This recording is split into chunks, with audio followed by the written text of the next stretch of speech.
médicos. É isso que vai mudar o futuro da medicina.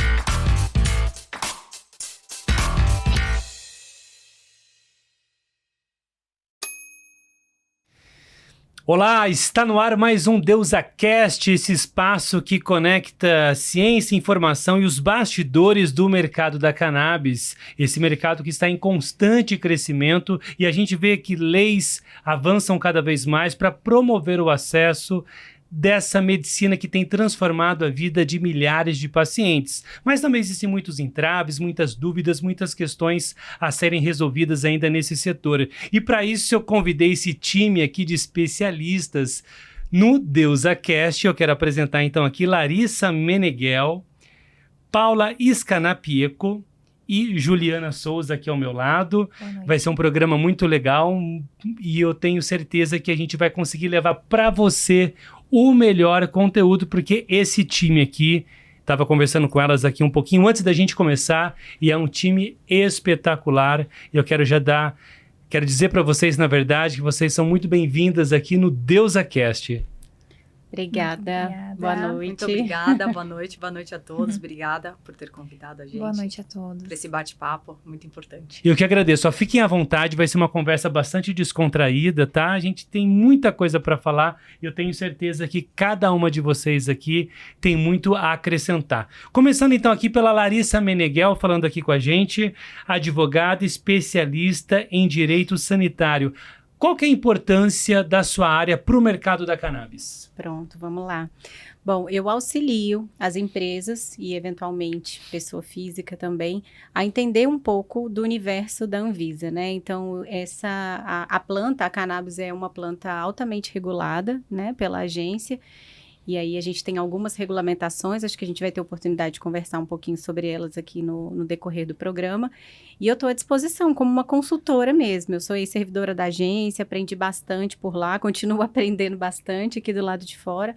Mas a importância do meu trabalho é essa, é tornar o trabalho de quem trabalha com a cannabis aqui fora dentro dos padrões das normas e da legislação de vigilância sanitária. Para a gente exemplificar, uma empresa, então, que está decidindo entrar com um produto, que vai submeter esse produto sob a avaliação da Anvisa, para disponibilizar esse produto via RDC 327 nas farmácias, precisa de todo um planejamento, um trabalho no direito sanitário. Perfeito. Precisa de planejamento, precisa de autorização de funcionamento, precisa de boas práticas de fabricação. E aí são vários requisitos a serem cumpridos para garantir que coloque no mercado um produto que tenha um mínimo de padrão farmacêutico, né? Que tenha um controle de qualidade robusto para que seja minimamente seguro para a população. E quanto que é um tempo médio, assim, qual que é o tempo médio de uma empresa do início do seu processo até a conclusão para esse produto estar disponível na farmácia para o paciente? Eu acho que tem que dividir em algumas fases, né? Porque, por exemplo, para eu entrar com um dossiê, eu preciso ter certificado de boas práticas de fabricação. Então, se é uma planta que já fabrica produto controlado, o tempo já reduz, porque são áreas diferentes da Anvisa. Então, às vezes, uma empresa entra com pedido de certificação e fica na fila aí 1 ano e meio, 2 anos, isso antes de fazer o depósito do dossiê. Mas algumas coisas podem acontecer de forma paralela. Então, um dos requisitos que é o certificado de boas práticas de fabricação, se eu tiver com a planta ok, eu entro numa fila para a Anvisa fazer a inspeção. A gente tem uma RDC nova aí que talvez possa acelerar algumas coisas, mas enfim, tem esse tempo aí de uns 2 anos. Ah, não, mas eu já tenho a minha certificação. E aí eu precisaria saber, porque varia muito, o produto já está formulado, já está pronto o dossiê para entrar na Anvisa, porque aí tem o tempo de cada empresa, com pesquisa, com desenvolvimento, para chegar na formulação final do produto. A partir do depósito na Anvisa, em média, estava levando cerca de 9 meses para iniciar a análise desse dossiê e conceder autorização sanitária. Mas aí só fica um pouquinho difícil de eu falar assim do tempo total, porque cada empresa tem o seu nível de maturidade em relação ao seu dossiê. Então, isso vai depender muito se ela tem um fornecedor qualificado, se a planta dela já tem uma certificação, se a formulação dela já foi desenvolvida, está aprovada, enfim, tem muitas variáveis. Então, assim, demora um pouquinho. Não, perfeito, é legal porque esse programa também, um dos objetivos é levar a informação para o mercado e ajudar o mercado a se desenvolver de uma forma um pouco mais acelerada e melhor, né? Então, eu imagino que quando você tem essa informação, eu imagino que talvez aí no começo desse mercado que ele começou a ser desbravado, muitas empresas tentaram, bateram cabeça, erraram, e eu acho que você entender exatamente como é esse processo, você consegue otimizar cada vez mais esse tempo. E além disso, também depois que a empresa consegue a autorização do produto, também tem aquele prazo para ela apresentar o estudo científico de eficácia do produto, que me parece que são 5 anos, está em discussão agora na RDC, na revisão da RDC 327, talvez o relaxamento, a extensão, a ampliação desse prazo, mas também tem esse período que depois que o produto é disponibilizado nas farmácias, tem todo esse estudo que tem que ser feito de eficácia do produto para que ele possa vir a ser medicamento futuramente, né? Perfeito. É bom você tocar nesse assunto, porque a RDC 327 de 2019, ela foi criada num contexto de resposta a uma questão social, né? As pessoas queriam acesso ao produto de cannabis por todas as razões terapêuticas que a gente sabe que ele proporciona. Mas não existia uma categoria para esses produtos na agência. Sempre pôde registrar medicamento à base de cannabis, desde que se comprovasse por meio de estudo clínico. Mas se existiam dificuldades de importar a planta, até para pesquisa e desenvolvimento, isso ficava muito difícil. Como que eu conduzo uma pesquisa, né, com voluntários, faço estudo pré-clínico, clínico, se tem uma dificuldade muito grande de importação e às vezes até de realização de testes num país onde a planta era proscrita. Então, a Anvisa oportunizou, foi uma resposta da agência para essa necessidade social e criou um novo enquadramento. Então, não é medicamento, é produto de cannabis e é uma autorização precária, ela é temporária. Ela agora, né, vai durar 5 anos. É o tempo necessário para que você consiga concluir o seu estudo clínico. E depois disso, você entre com um dossiê na agência para registrar aquilo que antes era um produto de cannabis, agora como medicamento à base de cannabis. Então, esse tempo é mais digamos assim, um estímulo. A ideia é que todo produto de cannabis, de fato, vire medicamento, né? Que aquela empresa não fique ali comercializando durante os 5 anos e depois, pronto, acabou, perdi minha autorização. O que estava na proposta de consulta pública não é nenhuma flexibilização, mas para aquelas empresas que estão conduzindo estudo clínico, e às vezes um estudo clínico demora mais do que 5 anos, né? Tem várias fases de estudo clínico, fase 1, fase 2, fase 3. Então, às vezes, aquele 5 anos não é o suficiente. Então, ela vai poder pedir uma renovação desse prazo por mais 5 anos para continuar conduzindo o estudo clínico e aí conseguir o registro definitivo como medicamento. Sem contar também o custo, o investimento muito alto, né? Uma média de 5 milhões para conduzir aí um estudo clínico, né? Em média, assim, né? O investimento para ser feito, né? Sim.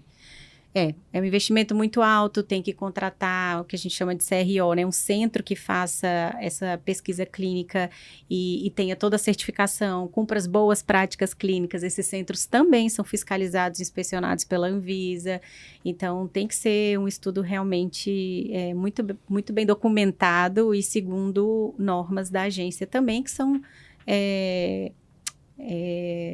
regras do mundo inteiro. Perfeito. Tem uma convergência com as outras agências internacionais do mundo. Maravilha! Perfeita, Larissa Meneghel, explicando muito bem isso, é muito legal. E você que está acompanhando a gente, compartilha já esse conteúdo, fique com a gente até o final, já dê o like, deixa seu comentário aí também, que é muito importante para que a plataforma entenda que esse conteúdo é relevante e compartilhe com mais pessoas. Bom, agora falando um pouquinho sobre a RDC 660, que é uma importante via de acesso aqui no Brasil. A gente tem uma média aí de 670 mil pacientes, segundo o levantamento da KaiaMind, que fazem tratamento com produtos à base de cannabis. E uma grande parte, podemos dizer que a maioria desses pacientes são atendidos pela RDC 660, assim também como a outra parte, RDC 327, associações e uma outra parcela também que consegue ter esse acesso via SUS. Então, o Brasil ele tem praticamente essas 4 vias de acesso para os produtos à base de cannabis e a RDC 660 tem cumprido um papel muito importante para levar saúde para esses pacientes. Então, eu quero que a Paula Scanapieco agora, que é gerente comercial da Maio Express, empresa de logística internacional de produtos à base de cannabis. Muito legal ter você aqui. Explica pra gente agora esse universo aí da 660, que ele é muito importante, né? Ele traz, assim, uma alternativa terapêutica, né? Para muitos pacientes, principalmente em casos, assim, de Alzheimer, Parkinson. Exatamente. Né? Explica pra gente um pouquinho do seu trabalho. Exatamente o que você falou, né? Hoje a gente trabalha na 660, né? A logística internacional de produtos à base de cannabis, né? Navega na 660, exatamente, né? Para transportar e trazer para o paciente aqui no Brasil, né? O medicamento à base de canabidiol. E eu sempre falo que a logística internacional hoje, ela é o braço direito, ela faz parte, né, de todas essas empresas que importam esse medicamento, né, e levam para os pacientes, levam, né, o conhecimento para os médicos, para que eles também passem esses medicamentos para os pacientes. Por quê? Nós que fazemos todo o processo. A gente que vai receber o medicamento, né? Nos Estados Unidos hoje, principalmente, porque hoje o nosso foco é nos Estados Unidos. A maioria das empresas fazem importação de produtos vindo dos Estados Unidos, né? Tem uma gama de produtos também vindo de Europa, Colômbia, Uruguai. Mas hoje eu acredito que 90% da importação dos produtos venha dos Estados Unidos, tá? E é a logística que vai receber esses produtos, né? Lá nos Estados Unidos, para fazer a parte de fulfillment, que a gente chama, estocar os produtos e preparar os produtos, né, em nome de cada paciente, porque acredito que, né, todo mundo saiba, eu vou falar aqui, dentro da 660, o medicamento só pode vir pro paciente, né, ele tem que ter autorização da Anvisa, ele tem que ter a receita médica, tá, e por mais que tenha as empresas que vão fazer essa comercialização, na RDC o medicamento tem que vir pro paciente. Então, a logística, ela vai fazer, né? Eu sempre brinco que eu vou trazer o pacotinho, a remessinha, né? Para o paciente, vir para o Brasil, fazer toda a parte de liberação frente à Anvisa e a entrega, né? Até o destino final, que é o paciente aqui, seja em qualquer lugar do Brasil, tá? Então, eu falo que hoje a logística internacional, ela faz parte das empresas, ela é o braço direito para fazer todo esse caminho para o medicamento importado conseguir chegar na mão desses pacientes que hoje fazem tanto uso do canabidiol e está melhorando tantas vidas, né? Tanta gente que precisa.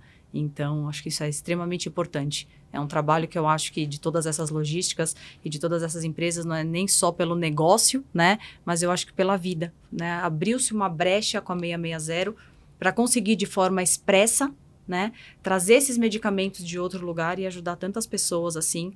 Ainda está no comecinho, tem muito que se desenvolver, mas eu acho que tem muitas empresas sérias aí no mercado, em parceria, né, com essas empresas de logística, como a que eu trabalho, está fazendo essa grande diferença no mercado, né, e o trabalho está sendo muito bem feito. E só para deixar registrado aqui, o autocultivo também é mais uma via de acesso, né, para você ter a sua terapia, o seu tratamento. Mas, Paula, fala para a gente um pouquinho agora sobre o seu olhar também, tem essa parte logística, que é muito importante para que o medicamento chegue também a tempo para o paciente. Exatamente. Né? Como que você vê a importância da 660 e dos produtos da 660 para o tratamento, para a saúde? E também queria que você comentasse um pouquinho também sobre a questão da qualidade dos produtos, né? Que eu achei importante a gente reforçar, porque assim como qualquer segmento, tem empresas que têm um nível satisfatório e outras nem tanto. Sim. Isso é igual para qualquer produto, independente da área. Então, que você comentasse um pouquinho dos trabalhos que você realiza, as empresas com quem você trabalha, para a gente também trazer essa segurança e essa informação clara e esclarecedora também para quem está assistindo a gente. Exatamente. Eu sempre falo de mercado, né, pessoal? Assim, quando o mercado vai crescendo, quando as pessoas vão vendo oportunidades, né, no mercado, isso é comum, né, numa fase de ascensão, que apareçam N empresas, né? E hoje, com a facilidade que tem, né, de importar dos Estados Unidos e de criar uma empresa nos Estados Unidos para importar, nos Estados Unidos tem muita empresa que cultiva e que tem o medicamento, né, e com essa ascensão do White Brasil... label também, né? Muito White label, né? Ou não, né? Tem muitas empresas também que você pode comprar direto e já importar. Então, com essa ascensão aqui no Brasil, apareceu um monte de empresa, que isso é comum de acontecer no mercado, né? E aí, como você disse, tem as que vão trabalhar direito, tem as que vão trabalhar com pesquisa, tem a que vão correr atrás de medicamentos bons, né? E tem as que não vão, né? Hoje, a empresa que eu trabalho, né, a Maio, a gente trabalha com parceiros muito bons, clientes muito, muito sérios, tá? Que buscaram nos Estados Unidos produtos bons. Tá? E outra coisa que eu acho importante é que essas empresas, que são os meus clientes hoje, eles buscam levar esse conhecimento para o médico. E isso é que é importante, porque hoje muitos médicos aqui no Brasil, eles não têm tanto conhecimento ainda, né? Do medicamento que vem e o que tem nesse medicamento, qual empresa é boa de lá, qual é ruim. Então, assim, todas essas grandes empresas, elas estão levando conhecimento para o médico, né? O que é bom, o que é ruim, o que ele pode receitar, o que ele não pode receitar, o que é bom para isso, o que é bom para aquilo.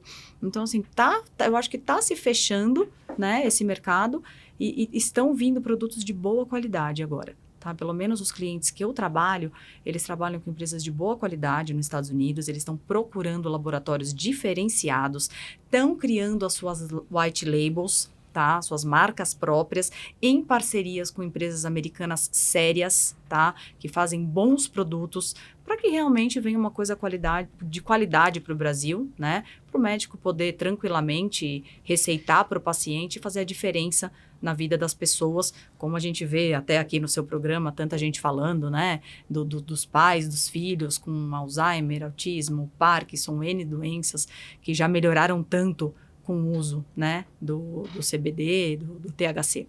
Então, eu acredito que hoje o mercado teve ascensão, teve um monte de coisa chegando e agora o negócio está se fechando e as empresas assim estão sérias, estão preocupadas e estão investindo, né, na 660, até por conta das mudanças da 660, em trazer realmente coisa de qualidade. Eu estou vendo uma grande diferença acontecer nesse mercado.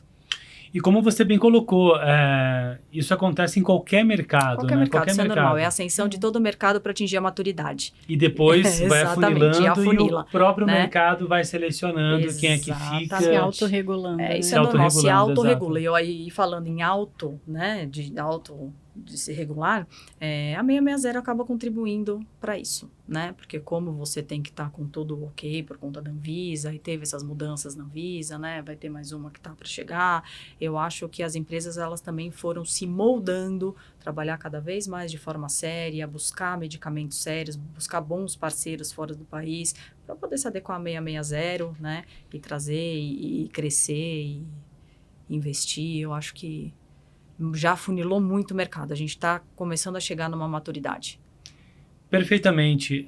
E ao meu lado aqui, Juliana Souza, advogada, que atua na área de direito aduaneiro e penal. Explica para a gente a importância da sua área de atuação dentro desse setor da cannabis que a gente está comentando aqui, Juliana. Boa noite. Bom, considerando que nós hoje dependemos muito, né, da importação para a regularização, entrada de CBD, o direito aduaneiro ele vai entrar como uma medida preventiva, né, a consultoria em direito aduaneiro, para justamente mapear as estratégias, como a empresa pode se adequar e como ela deve se adequar, qual é o tipo de informação que deve ser prestada, justamente para assessorar, né, e para erradicar o risco de retenções e de problemas durante o processo de desembaraço aduaneiro.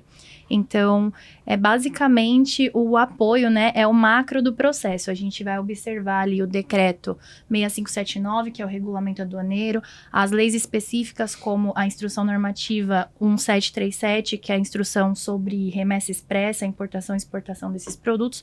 No caso do canabidiol, para a entrada desses produtos, a gente tem que certificar que a empresa que está fazendo a logística está cumprindo com todas as regras que são elencadas ali na RDC. E eu acredito que eu fico mais no macro de todo esse processo de importação. Então, o meu trabalho é assessorar as empresas justamente para que elas consigam otimizar o tempo de desembaraço. E a área penal tem uma correlação com tudo isso ou já está incluída em tudo isso? Isso, que eu você acredito falou? que a área penal, ela entra no processo administrativo do próprio regulamento aduaneiro. Porque uma vez que a empresa cumpra todas as medidas que são necessárias ali preventivamente, ela vai erradicar ali em 90% a chance de ser penalizada por algum tipo de infração durante o processo.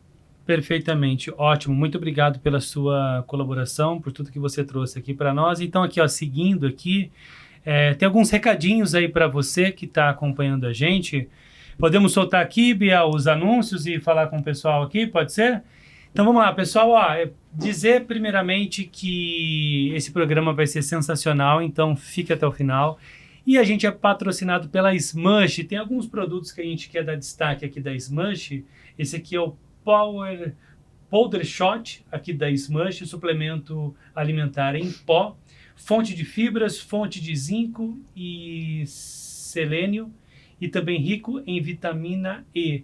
Isso aqui é uma substância, um suplemento alimentar em pó, um produto da Smush para você. Esse aqui é a linha Smush Nuts, que é a pasta de amendoim.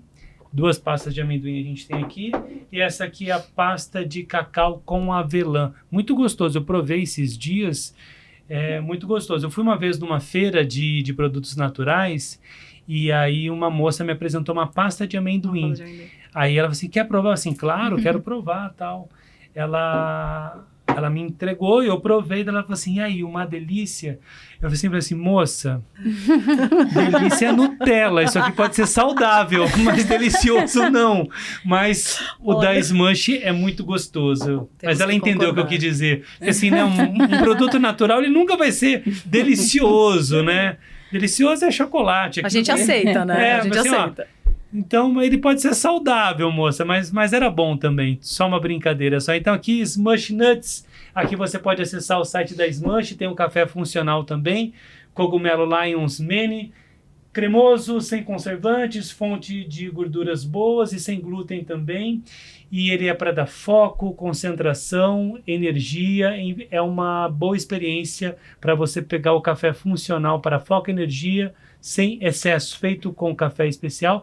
Eu gostaria que o nosso amigo... É automático ou é você que vira, Biel?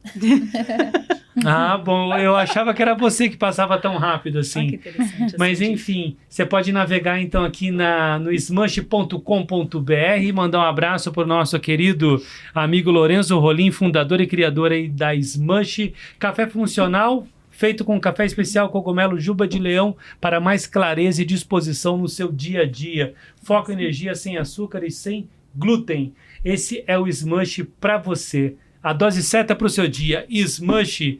Bom, eu estou tomando um cafezinho aqui e, tem alguns outros recados também, olha só. Tem Cannabis Connection no dia 6 de novembro de 2025, um evento que vai conectar a indústria da cannabis, os principais players desse setor vão estar no Cannabis Connection, que acontece aqui em São Paulo, no dia 6 de novembro. Você pode acessar, garantir já a sua participação. Esse aqui é uma edição que a gente realizou, muito legal, que a gente fez aqui na Avenida JK, 1600. Nós estávamos lá, inclusive. Vocês estavam lá? O que vocês acharam? Foi ótimo. maravilhoso, agregou muito. Muito bom evento. Eu aprendi muito. Sério? Fala então rapidinho vocês, o que vocês acharam em algumas palavras. Você, Ju, que está aqui do meu lado. Olha, eu acredito que eu aprendi muito, como eu disse. Eu fico no macro do processo, então todo evento que eu tenho a oportunidade de entender melhor como funciona a parte regulatória da Anvisa, eu vou. Então, para mim, foi muito interessante, porque eu tô sendo estimulada a me interessar mais por esse mercado, entendendo a necessidade de conseguir fazer essa regulação acontecer de forma mais rápida e entendendo também como eu, como profissional, enquanto profissional, posso talvez contribuir para que isso aconteça no meu trabalho, no meu dia a dia. Então, todos os debates ali foram extremamente interessantes. Que você fez uma pergunta de algo que foi ano passado, então eu tô tentando lembrar o que falar aqui, mas foi muito, teve muitos quadros, né? Sim, teve uma inspetora da Anvisa, eu lembro que... Sim, a Daniela Ketty estava lá. Exatamente.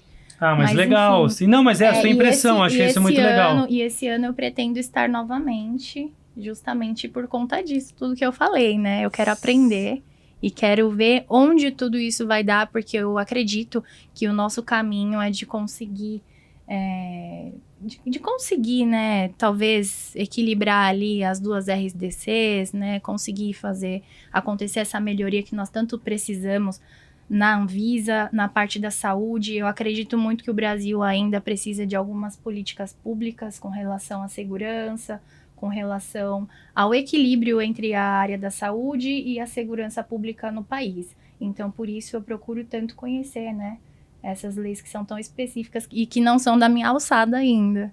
Perfeito. E a Juliana, Paula, falou uma coisa muito interessante, que toda essa discussão, todo esse movimento coloca a gente num lugar muito especial, de atores que estão ajudando a construir e formar todo esse mercado, Todo esse né? mercado. Eu acho isso Com muito toda importante. certeza. Eu acho que acima do mercado está o propósito de tudo isso, Isso, né? eu Porque também nós acho. estamos falando de vidas que são mudadas, que são São transformadas beneficiadas, através do acesso a Perfeito. esse medicamento, né? A essas soluções que o canabidiol traz. Não, com Então- certeza, com certeza. Eu gostei muito desse evento, porque assim, além de todo o conhecimento, né, foi o que você falou, esse tipo de evento, né, eles começam a fomentar esse mercado, trazer conhecimento para esse mercado, eles começam a dar visualização para esse mercado, né? Eu vejo hoje, eu converso com as pessoas, eles têm mais conhecimento sobre isso, né? Eu acredito que esse tipo de evento, esse tipo de ação, começa a projetar o mercado. Então, para a gente que está nele, esse tipo de evento, além de conhecimento e networking, vê que o mercado está crescendo, está sendo projetado. Por isso que eu acho extremamente importante. Excelente, muito bom. Dando sequência aqui, Gabriel, coloca pra gente o Congresso Brasileiro da Cannabis Medicinal, que teve a presença também da Larissa Meneghel, que participou. Ano que vem já tem de novo, 28, 29 e 30 de maio de 2026, Congresso Brasileiro da Cannabis Medicinal. Você pode aproveitar agora 60% de desconto para você participar da 5ª edição do Congresso Brasileiro da Cannabis Medicinal 2026. Lembrando que o preço cheio, R$ 1.080, você pode garantir a sua entrada agora por R$ 399. Não perde tempo, porque a gente não sabe por quanto tempo vai continuar esse primeiro lote aí de lançamento aí da edição do ano que vem. Então aproveite e garanta a sua participação. Que a Larissa vai dizer para nós qual foi a sua impressão, Larissa, que participou do Congresso esse ano, a importância desse evento para a discussão em relação ao avanço da cannabis no Brasil. Eu acho que o ponto principal é essa troca de conhecimentos, né? Então, tiveram várias mesas super importantes, né? Que trouxeram muita elucidação sobre os caminhos regulatórios. A gente teve a presença da Anvisa também. Mas eu lembro que até quando eu conversei com o pessoal ali, aquela entrevista que tem assim que a gente desce, né, da palestra, eu comentei o quão importante foi para mim entender um pouco do outro lado, né? Então tem ali o trabalho de quem está muito ali na área da regulação, que trabalha muito com o órgão regulador, com a Anvisa, mas ali também foi um espaço de entender as dificuldades e as dores de quem está fabricando, de quem está produzindo, de quem está trazendo. Então, assim, eu achei que essa troca foi muito valiosa, assim. Eu, principalmente, que fico, talvez por ser egressa da agência, fico muito, não, tem que cumprir, tem que fazer, tem que... E quando a gente chega e conversa com as pessoas, a gente entende um pouco as dificuldades e, de repente, até contribui na revisão dessas normas de uma forma mais assertiva. Olha, isso aqui dá para fazer, não, mas tem essa dificuldade. Então, assim, é um momento de troca muito rico, assim, de você ouvir os dois lados, de você, enfim, construir, né? É discutindo que a gente consegue avançar, discutindo os assuntos. Você falar isso. Isso é muito Isso bom é mesmo. muito bom mesmo. Porque a gente tem a ideia de que todas as formas de acesso podem coexistirem, né? Podem coexistir. Acho que é muito interessante. E, bom, já aproveitando que as duas estão aí, Medical Cannabis Fair também. Você participou do Seixá Talks, não participou? Que é aquele debate que tem dentro da feira? Eu estava inscrita, mas eu acabei tendo que sair mais cedo, porque tinha um evento lá no Sindusfarma. Aquela conversa, né? Que era a revisão da 327. Que era a revisão da 327. A gente vai conversar os bastidores. Bom que ela me lembrou lembrou que ela estava nessa reunião. Vou cutucar ela aqui sobre os bastidores dessa reunião, que envolveu o Sindusfarma, a Anvisa, a Biquif, vários representantes aí do setor, né? Então, muito legal, muito legal. Eu não lembrava que você estava nessa reunião, viu, senhora Larissa? Bom, e você, Paula, da Medical Cannabis Fair, que vocês participaram, qual foi a impressão do evento? Então, Medical Cannabis Fair, 28, 29 e 30, evento paralelo ao Congresso Brasileiro da Cannabis Medicinal. Para você que quer visitar, você pode clicar ali no amarelinho e no verdinho para quem quer expor. Aproveite o quanto antes para você garantir a sua participação, tanto para expositor, quanto também para ser um visitante da Medical Cannabis Fair. E aí, Paula, como é que foi a experiência lá? Foi ótima a experiência. Realmente, não estou fazendo propaganda, foi uma experiência ótima, porque eu fui no outro ano só visitar, né? Uhum. A gente já estava crescendo muito, né, como logística internacional no mercado, então a gente já tinha bastante cliente, bastante conhecimento, mas assim, a gente foi primeiro, né, entender como que era esse evento, quem estava expondo, a gente sempre começa assim, né? E eu já vi que foi uma coisa assim, fora do comum, assim, de agregar, né? Agregar o cliente, a logística, o médico e, como eu falei, fomentar o mercado. Aí eu conversei com a nossa diretoria, eu falei, olha, a gente precisa participar, né? E eu achei muito importante por dois lados, né? Porque a gente fala, a gente vai comercialmente para conseguir cliente. Mas eu acredito que não foi só para isso. Foi um local que agregou conhecimento. Nós conversamos com muitas pessoas, inclusive outras empresas de logística, para a gente entender como está esse nosso mercado, né? Não só com clientes, mas como está o nosso mercado da logística, né? Como que funciona, como você trabalha, quais são os diferenciais. Então, assim, para conhecimento, eu acho isso super importante, né, do mercado. E o que eu achei importante de estar lá, que eu falei, inclusive, numa entrevista que eu dei lá, foi, aqui está sendo um espaço dentro desse mundo para eu receber os nossos clientes, né? Não só para fazer negócio ou para tentar trabalhar com outras pessoas, mas não. A gente se sentiu lá confortável de estar num lugar que estava respirando né, esse mercado para receber os nossos clientes. Né? Falar sobre o mercado, mostrar que a gente estava presente, mostrar que a gente estava lá, né? Ó, esse é seu espaço aqui, para você estar dentro disso, né? E nós estamos aqui com você, vamos falar mais sobre isso. Então, assim, eu achei muito importante por causa disso. Não só de trazer novos clientes, mas de estar respirando nesse espaço. Receber nossos clientes ali, conversar com os nossos concorrentes. Eu gostei muito, está trazendo muitos frutos, tá? Em N casos. E vamos estar de novo, com certeza. Até para contribuir no crescimento desse mercado. É um espaço de network também, né? Com certeza, foi muito aconchegante. Se eu pudesse definir em alguma palavra, eu estava com você no dia. Nós conhecemos muitos profissionais, muitas pessoas extremamente interessadas em conhecer a nossa etapa do processo, que é a parte logística, a parte regulatória. Então, ali foi um ambiente muito acolhedor. Em termos de networking, né, nós tivemos realmente uma troca genuína ali e nós pudemos mostrar com transparência como funciona o processo. Algo que eu acho que na correria do dia a dia, a gente acaba que a gente, né, talvez vende o serviço, aí eu tenho aquele tete-a-tete ali na parte do contrato, assina aqui o contrato, e a gente não tem, né, esse networking. Então, eu gostei muito, pude conhecer muitos profissionais da área, perguntar, médicos tirei dúvida, também, né? Muitos médicos que, sim, né? Pra mim foi super interessante. Logística. E aí a gente foi acabava, enriquecedor. Né, trocando, assim, muito importante. E assim, ela estava falando desse ponto de conhecer as pessoas, né? Porque hoje, desde depois da pandemia, a gente vive num mundo online. Isso, né? Exatamente. Então, assim, por mais que a gente tenha muitos clientes em São Paulo, lugares próximos da gente ir no Brasil, ninguém vai mais. Tudo call.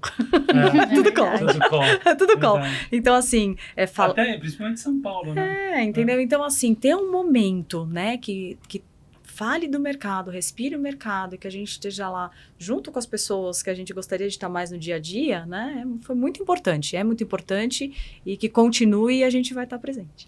Sim. Bom, depoimentos reais de pessoas que viveram essa atmosfera da cannabis na Medical Cannabis Fair e também no Congresso Brasileiro da Cannabis Medicinal, que teve na Medical Cannabis Fair o Sechá Talks, que foi transmitido ao vivo, foi muito legal, foi um produto inédito que a gente colocou nessa edição, que provavelmente vai se repetir com certeza na edição do ano que vem, que foi um sucesso. A gente fez uma transmissão ao vivo, inclusive se você quiser saber como é que foi tudo, você pode digitar aí Sechá Talks, que vai ter os 3 dias disponíveis com as palestras, com a movimentação que a gente fez mostrando a feira, o espaço. Tá sensacional, é mais um conteúdo para você, que também pode acessar o portal sechá.com.br para ficar por dentro de tudo que está acontecendo. Tem até,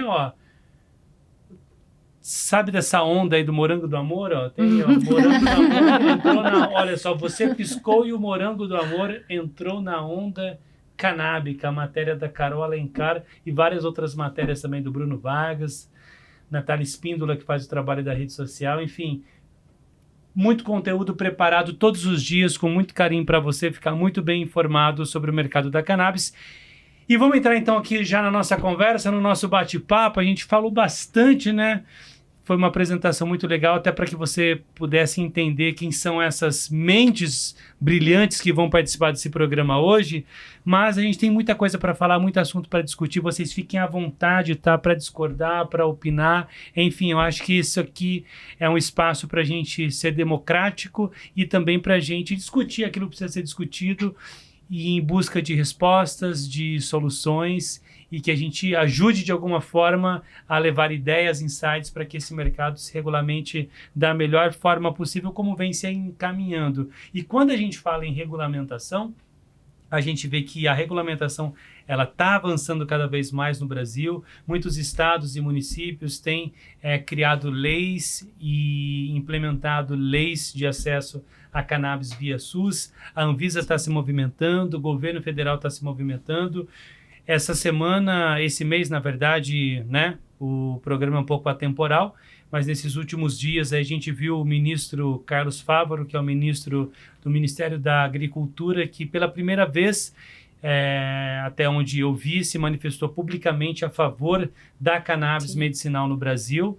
Então, pela primeira vez a gente vê um ministro, né, do Ministério da Agricultura se manifestando positivamente a favor da cannabis medicinal. Presidente Lula ainda eu não vi nenhum discurso aberto dele falando sobre isso, mas o Fávaro falando já é um bom sinal de que essa pauta está sendo discutida dentro do governo federal. Com toda certeza. E diretamente de Brasília está aqui Larissa Meneghel, que vai trazer para a gente muita informação. Eu vou tentar tirar dela o máximo dos bastidores aqui, do que acontece em Brasília, lá no Planalto Central. Mas, Larissa e todas vocês aqui com a gente também, a gente sabe da importância do papel da Anvisa em todo esse processo da regulamentação da cannabis no Brasil para fins medicinais, farmacêuticos, industriais.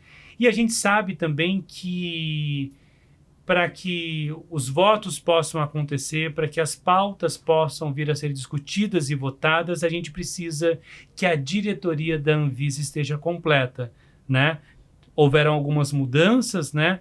Então, tem alguns diretores substitutos, já estamos na iminência de uma sabatina no Senado, com os novos nomes, que inclusive, eu acredito que se não todos, pelo menos o Leandro foi uma indicação do presidente Lula, né? Me corrija se eu estiver errado. Queria que você comentasse sobre esse cenário de Brasília, esses bastidores do que está acontecendo, sobre a questão da nova formação da diretoria da Anvisa. Me parece que cada diretor já tem o seu senador aí para ser sabatinado. Que é relator, na verdade, da sabatina. Bom, na verdade, os diretores que hoje estão como interinos, né? O diretor Robson é um diretor que começou como um diretor interino, mas que depois ele passou por sabatina, então ele é um diretor titular, assim, ele não é temporário. Ele só está como substituto em relação à presidência da Anvisa. Perfeito. Mas a gente tem 2 diretores titulares sabatinados, que é o diretor Robson e o diretor Daniel. E agora, nesse momento, um servidor da casa está como interino, que é o diretor Frederico, enquanto não entram os novos diretores, porque a agência não consegue funcionar com menos do que 3 diretores. E o regimento interno, para aprovar uma pauta de regulamentação, ele precisa de pelo menos 3 votos favoráveis. Então, hoje, se eu só tenho 3 diretores, a única forma de eu aprovar uma regulamentação é ter uma unanimidade no colegiado. Coisa que não é fácil de acontecer sempre, né? A gente viu isso na época da consulta pública da 327, teve uma divergência ali num ponto específico, já não conseguiu ser aprovado. Aprovou-se apenas o que tinha unanimidade. Então, para eu ter uma votação favorável, para eu aprovar uma matéria na agência, eu preciso de pelo menos 3 votos favoráveis. Então, esse quadro hoje, com só 3 diretores, dificulta, porque ou é unânime ou não passa. E daí a importância também da gente ter um quadro completo de diretores. São 5 diretores a diretoria colegiada. Então, esse é um assunto que é uma demanda dos próprios servidores, enfim, para a agência funcionar com eficiência, né?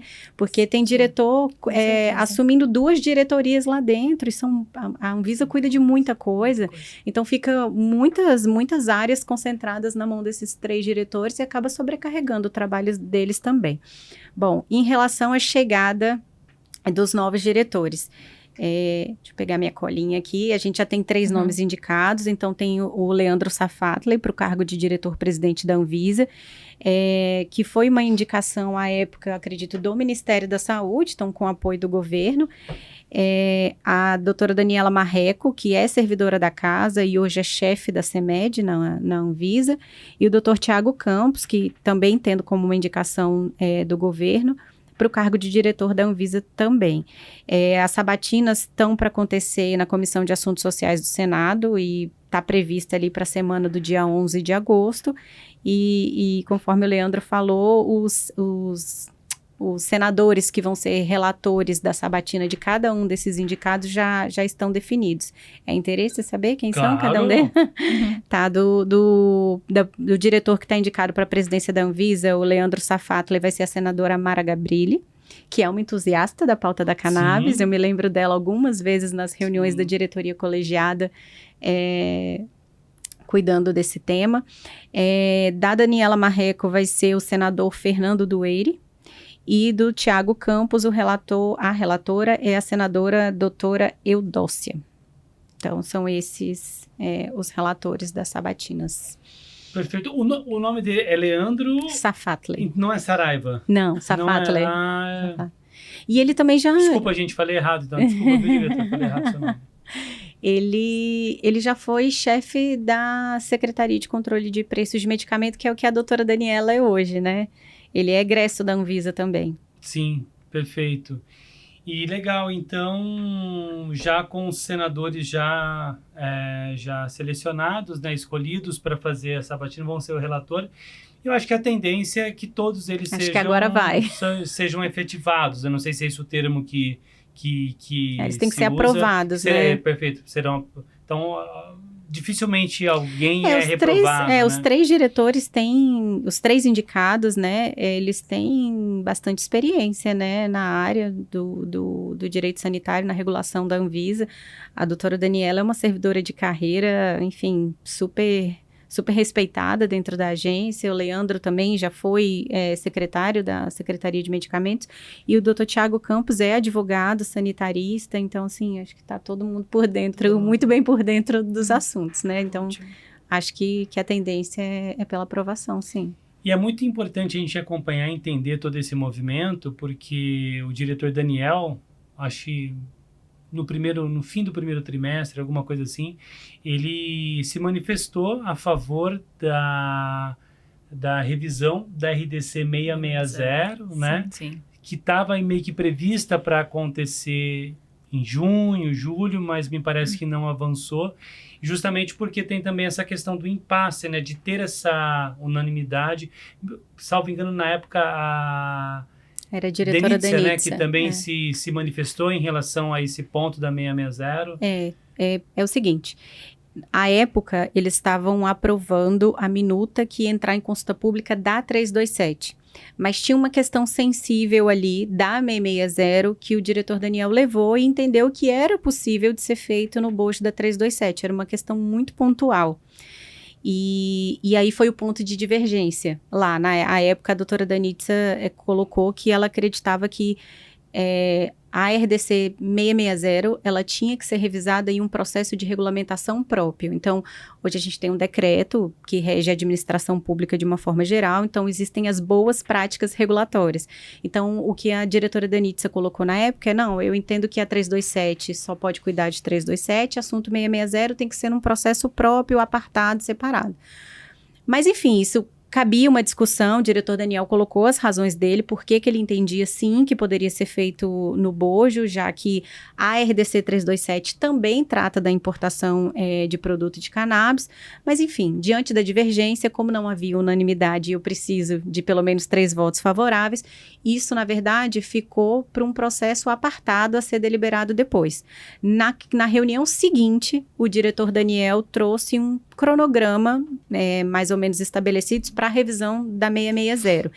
E naquele cronograma, o que ele trouxe como supervisor da área de produtos controlados, que é a área que digamos assim, teve protagonismo na elaboração da RDC 660, pela sua competência regimental, ele é o supervisor. Então, para abertura de um processo regulatório, o que é essa abertura? Toda vez que eu vou discutir um tema, eu não posso simplesmente, a agência não pode simplesmente pautar numa reunião e discutir, não. Tem previsibilidade e tem um rito.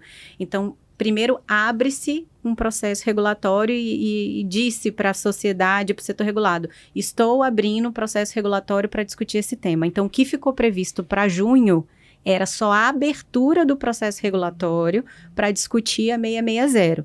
E aí ele chegou a avançar um pouquinho, dizer assim, olha, a gente deve trazer em junho, e como são alterações um pouco mais pontuais, isso tem como andar um pouquinho mais rápido, eu estou calculando o tempo da Procuradoria analisar a minuta, e ali, meados do final do ano, eu já quero ter a revisão da 660 concluída. Então, por enquanto, a gente está na expectativa dessa abertura desse processo regulatório, que não aconteceu em junho, e aí, enfim, tem várias pautas, né, que a diretoria colegiada está sempre se debruçando, mas eu acredito que não deve demorar muito isso a entrar para abertura de processo regulatório, porque não é só abrir, não é só uma etapa formal. Abre-se o processo regulatório, a área técnica já está trabalhando, e provavelmente não, eu tenho certeza que eles estão trabalhando na revisão da 660. Então, enfim, é um compromisso da agência quando ela leva. Então, com certeza, eles estão lá cuidando para quando trabalhando para quando vir isso realmente caminhar. Mas eu acredito que venha muito em breve. E essa sua explicação reforça a importância de uma diretoria completa, né? Com 5 diretores, justamente que talvez o cenário poderia ser totalmente diferente se houvesse ali 5 diretores e podendo ter 3 votos favoráveis. Exato. Podia ter 2 divergentes, mas mais rápido, né? Mas aí com 3, foi contra, já não tem mais o que fazer. E vocês, o que vocês pensam sobre esse ponto que a Larissa colocou de revisão da RDC 660? Como que vocês enxergam hoje a resolução? Ela atende o que seria necessário de aprimoramento para que ela pudesse dar ainda mais respaldo para quem está atuando nesse segmento, nessa norma, dentro dessa norma? Olha, eu acho que a RDC 660 hoje ela atende, né, todo o processo, né, ela foi realmente, eu acho que feita, estudada, não tenho todo esse conhecimento jurídico, mas para esse mercado eu acho que ela está funcionando, tá, eu acho que alguns pontos, né, podem ser respaldados, mais para as empresas que estão nesse mercado, né, para a área de logística, eu acho que alguns pontos, alguns apoios dentro da Anvisa para a gente facilitar na liberação, tá, dos medicamentos. Eu acho que a doutora Juliana pode me ajudar um pouquinho mais nisso, mas eu acho que é mais para facilitar as empresas que trazem o medicamento do que mais para a logística, tá? Eu acho que no ponto da logística, né, que eu acho que a gente acaba sendo extremamente importante, porque dentro da 660 somos nós que fazemos esse transporte, né? E nós que fazemos a liberação junto à Anvisa, a gente acaba tendo a responsabilidade de liberar esse produto junto à Anvisa, e todo produto precisa ser liberado para poder ser entregue no Brasil, né? Então, eu acho que se a gente tivesse alguns pontos, né, na RDC 660, que facilitasse a liberação, né? Parte de documento, parte de prazo, alguma coisa que ajudasse na liberação, na agilidade da liberação aduaneira e ajudar bastante a logística. E aí eu acho que tem outros pontos que aí são para as empresas, que aí eu não sei muito bem discutir, mas eu acho que para a logística poderia ajudar nesses pontos. Eu tenho uma questão assim a colocar. Eu vou colocar a pergunta e vocês podem debater, fiquem à vontade.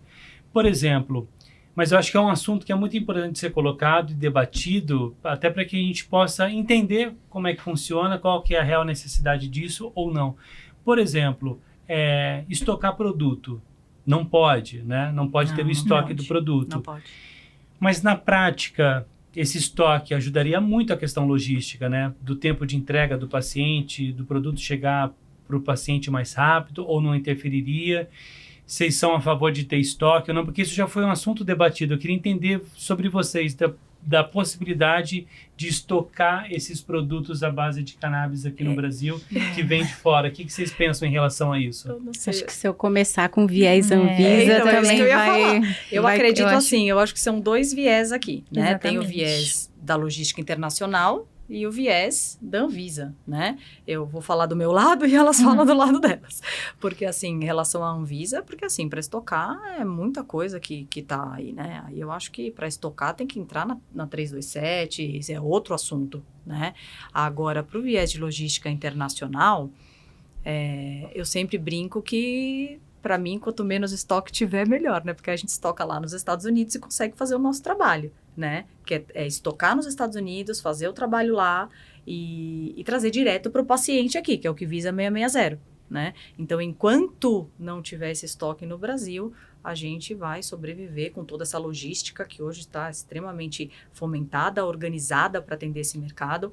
Eu falo que quando a gente começou a trabalhar com isso, a gente foi aprendendo com o mercado, tá? Porque há 4, 5 anos atrás, quando a Maio teve seu primeiro cliente, né, de canabidiol, a gente aprendeu com tudo, né? A gente aprendeu como a gente ia ter que estocar, como a gente ia preparar esse produto para mandar, como funcionava a 660, né? Como a gente ia trazer para esse paciente de forma rápida, com informação para chegar na casa dele aqui, porque é um tratamento importante que a pessoa está esperando, como a gente ia lidar com isso sistemicamente, como ia ser esse atendimento, tanto que a gente criou um segmento para isso, né? Dentro da Maio, da empresa que eu trabalho. Então, eu acho que com todo esse processo desenhado pela 660, e eu acho que ainda vai durar por muito tempo, podia manter assim, porque está funcionando. Porque eu acho que a partir do momento que você traz isso para o Brasil, né, com todas as leis que existem, de você estocar o produto, de você trabalhar com o produto aqui para ter a entrega direto, aí eu acho que já entra em outro quesito jurídico, de leis, de boas práticas, como eles falam, entra dentro da 327. Segurança. Aí eu acredito que é outro tipo de estabilidade segurança. do produto. Aí é um assunto com elas, mas eu acho que para a logística internacional, até ter toda essa evolução da 327, está funcionando muito bem assim. Não, perfeito. Eu coloquei esse assunto, Sim. eu gostaria que vocês opinassem também, Sim. porque é um assunto que é muito discutido, né, dentro do Sim. setor, e a gente está ali sempre ali conversando com pessoas, chegam notícias, comentários, leitores também querem saber, Uhum. né? Então, por isso que eu coloquei para que vocês pudessem debater. Vai lá, Juliana, você tá doida para comentar sobre Vamos isso? lá. Vai. Ela já tá assim, meio- né? eu tô Já tá até- assim, né? Porque é bem complexo, né? Eu acredito que quando se fala de produtos sujeitos a controle especial na 660, é bem complicado falar de estoque, falar de armazenagem dos produtos aqui no Brasil, quando nós sabemos que eles são destinados à entrega para o paciente, né? E como será feito esse controle? Então, eu acredito que carece de uma fiscalização mais eficaz e um controle mais rígido para conseguir realmente mapear o que realmente, efetivamente, está sendo entregue para aquele paciente que tem aquela autorização especial, né? Então, como isso seria feito? Aí já me surgem diversos questionamentos a partir da sua pergunta, né? Eu entendo que é uma questão que esbarra diretamente na área de segurança mesmo, estabilidade, porque hoje nós entendemos que esses produtos, eles passam por um processo de aprovação documental, mas fisicamente não ocorre uma fiscalização efetiva, né? Então, acredito que falta esse controle. Eu acredito que, no momento, não seria uma boa ideia. Não é só Falando pensar do numa viés- questão do de viés lógica de jurídico, mercado, do né? produto daqui ser entregue mais rápido para o paciente, tem todas essas questões que Exatamente. envolvem a segurança. Não. a Aí eu acho que segurança do já produto. sai, já outra, sai um é. pouco da ideia do que é a 660. A 660, isso Exato. que é exatamente Entendi. isso. Que esse é o outra ponto coisa. principal, na Sim. verdade. O que, Larissa? É que a 660 não foi criada para estocar produto e nem para a Exatamente. empresa internalizar produto no Brasil. A RDC destinada à venda do produto no Brasil é a 327. A Exatamente. 660 é fruto de uma ação civil pública para garantir acesso àqueles produtos que não conseguem ser objeto de regulamentação ou de regularização no país. Então, antes de começar o podcast, eu até falei assim, olha, tem alguns produtos que não tem como ser autorizados 327. Então, um gummy, uma que a pomada, gente algo conversou, assim. né? Então, assim, a princípio, a 660 é para garantir acesso a produtos que não podem ser regularizados. Então, eles entram sobre responsabilidade do paciente e do médico, porque o médico vê uma necessidade não atendida pelos produtos regulados no Brasil. E eu não posso negar acesso, eu não posso negar um tratamento a quem precisa de um produto que eu não tenho disponível no mercado brasileiro. Então, enfim, antes era outra RDC, foi revisada e hoje a gente tem a 660. Então, um ponto que a Anvisa bate muito na tecla é a 660, de fato, é para acesso individual do paciente. Então, não existe motivo, não existe razão para ter estoque. Se tem, é porque tem uma empresa tentando burlar o padrão e as exigências da Anvisa via 327 e está internalizando o produto via 660. Então, já começaria daí. Ah, mas eu estou pensando no paciente ter o acesso mais rápido. Quem usa o medicamento controlado no Brasil, por exemplo? Eu tomo um remédio que a substância é regulada pela portaria 344 de 98 de substâncias controladas. Se eu preciso do meu medicamento e ele está acabando, eu vou visitar o meu psiquiatra e vou falar, eu preciso de outra receita. E eu vou me programar para comprar. Tratamento. Então, eu, paciente, eu, médico e o médico prescritor, eles conseguem organizar essa logística para que o paciente tenha acesso. A própria receita, quando vai à importação 660, geralmente eles pedem a importação de acordo com aquela prescrição, com aquela quantidade, para aquele tempo de tratamento. Exatamente. Então, isso é algo planejado. Então, assim, a meu ver, não tem justificativa para ter estoque. E isso, de uma certa forma, demonstra para a agência uma burla ao sistema regulatório. Exatamente. Que cada RDC foi feita com o seu propósito, tá? Então, eu não estou dizendo que os produtos 660 não são importantes. Eu acho que existem produtos, sim, que não conseguem entrar no mercado brasileiro, porque a gente tem desafios da nossa legislação, da nossa regulamentação.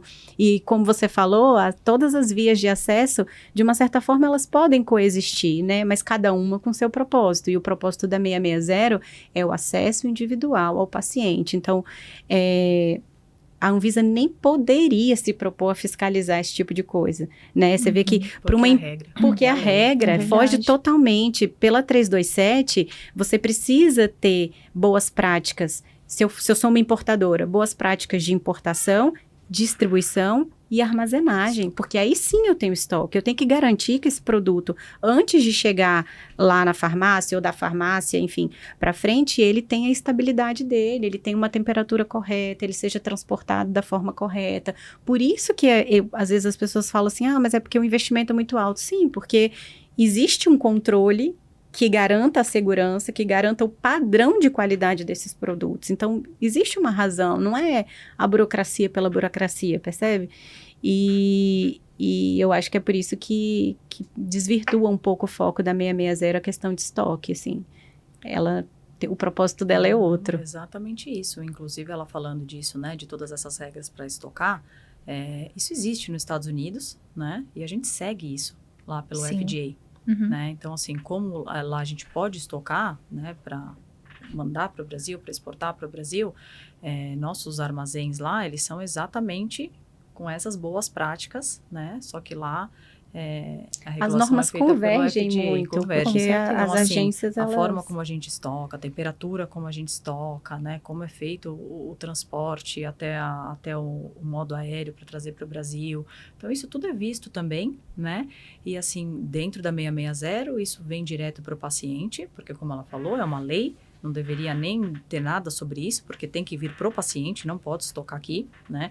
E pela logística internacional que está focada nisso, quando chega aqui no Brasil, quando a gente vai entregar ao paciente, também é usada uma logística qualificada para isso.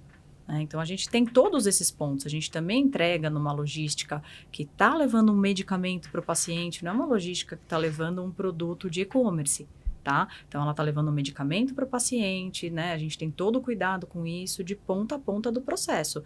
E hoje tem os prazos também. A gente obedece prazos rígidos, né? A gente tem até SLAs bem desenhados, óbvio, a gente pode ter um problema ou outro normal, mas assim, a gente obedece prazos rígidos de entrega, né? Entre capital, interior 1, interior 2, que a gente estuda aí nesse Brasilzão, desde quando a gente faz o pedido para o paciente até a entrega aqui, para obedecer um prazo dentro do tratamento e do pedido que foi feito. Por isso, assim, dá para o paciente se organizar, né, com a empresa que ele está comprando, de acordo com a receita médica dele, para solicitar a sua importação e receber no tempo certo, da forma correta, estocando lá e obedecendo a ordem. Não, perfeito, excelente explicação. E o tempo de espera também hoje evoluiu muito, né?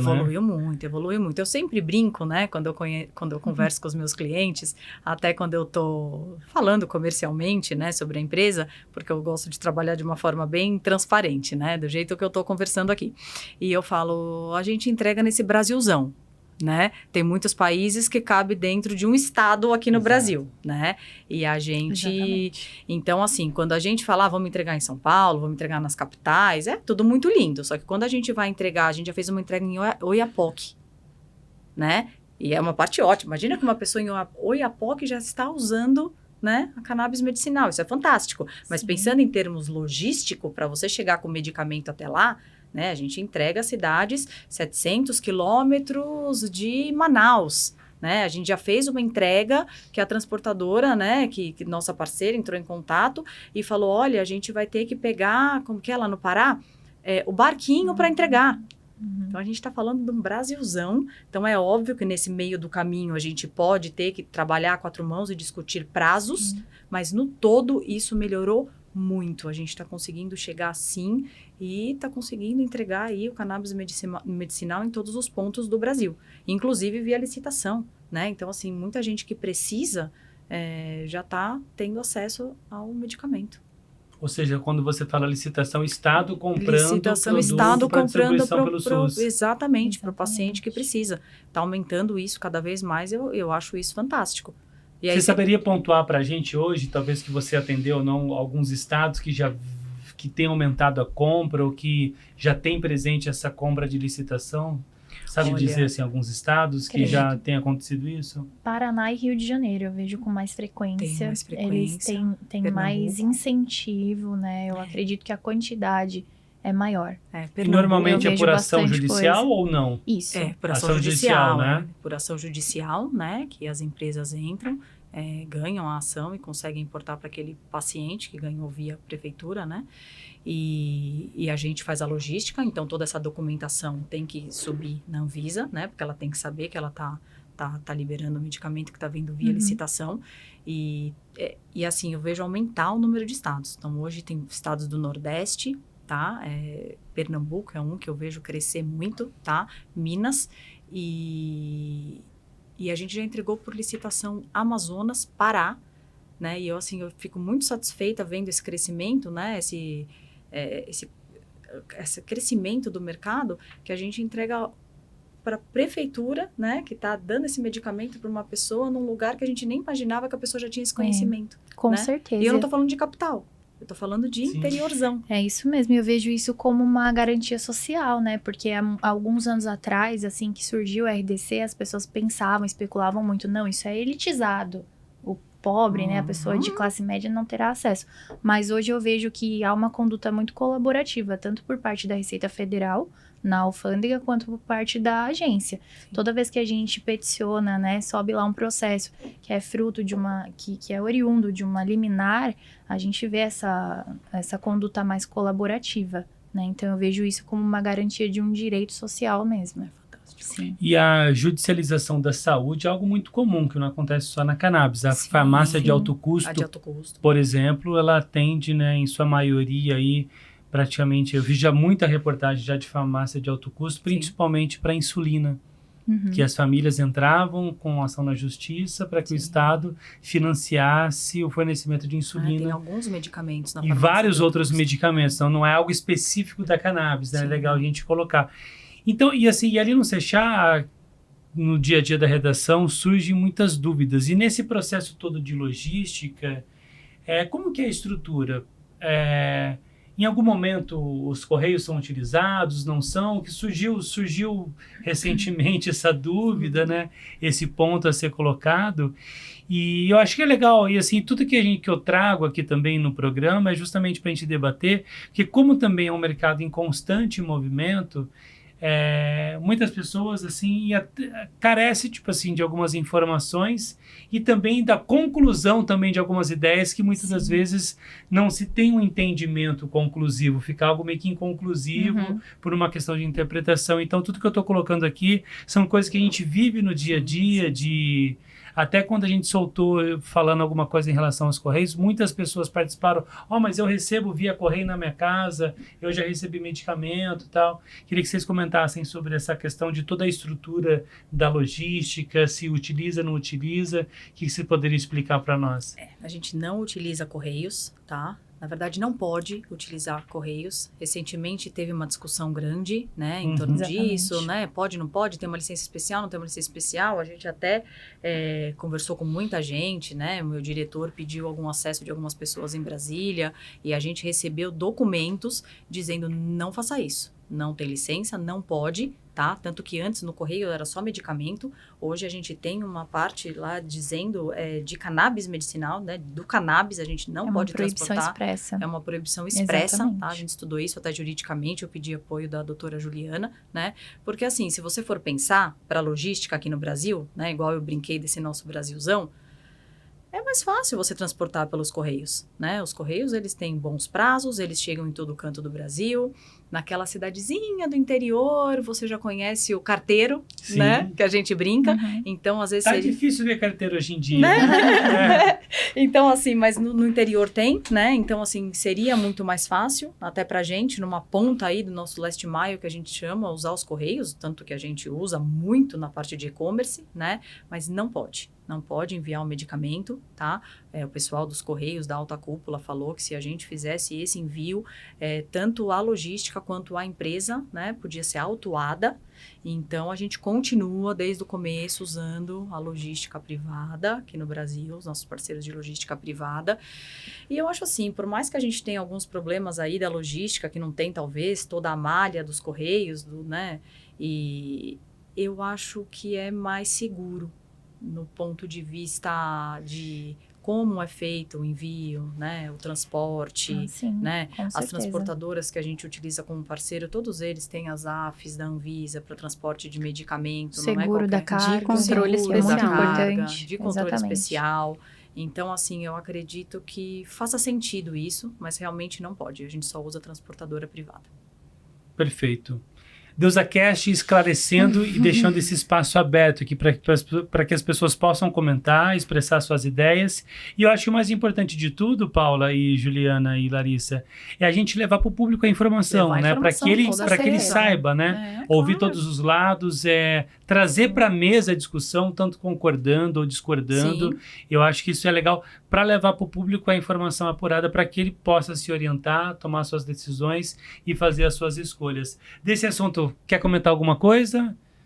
Tá tranquila? Tá tranquilo. Mas tô à Vamos disposição. avançar aqui na nossa pauta?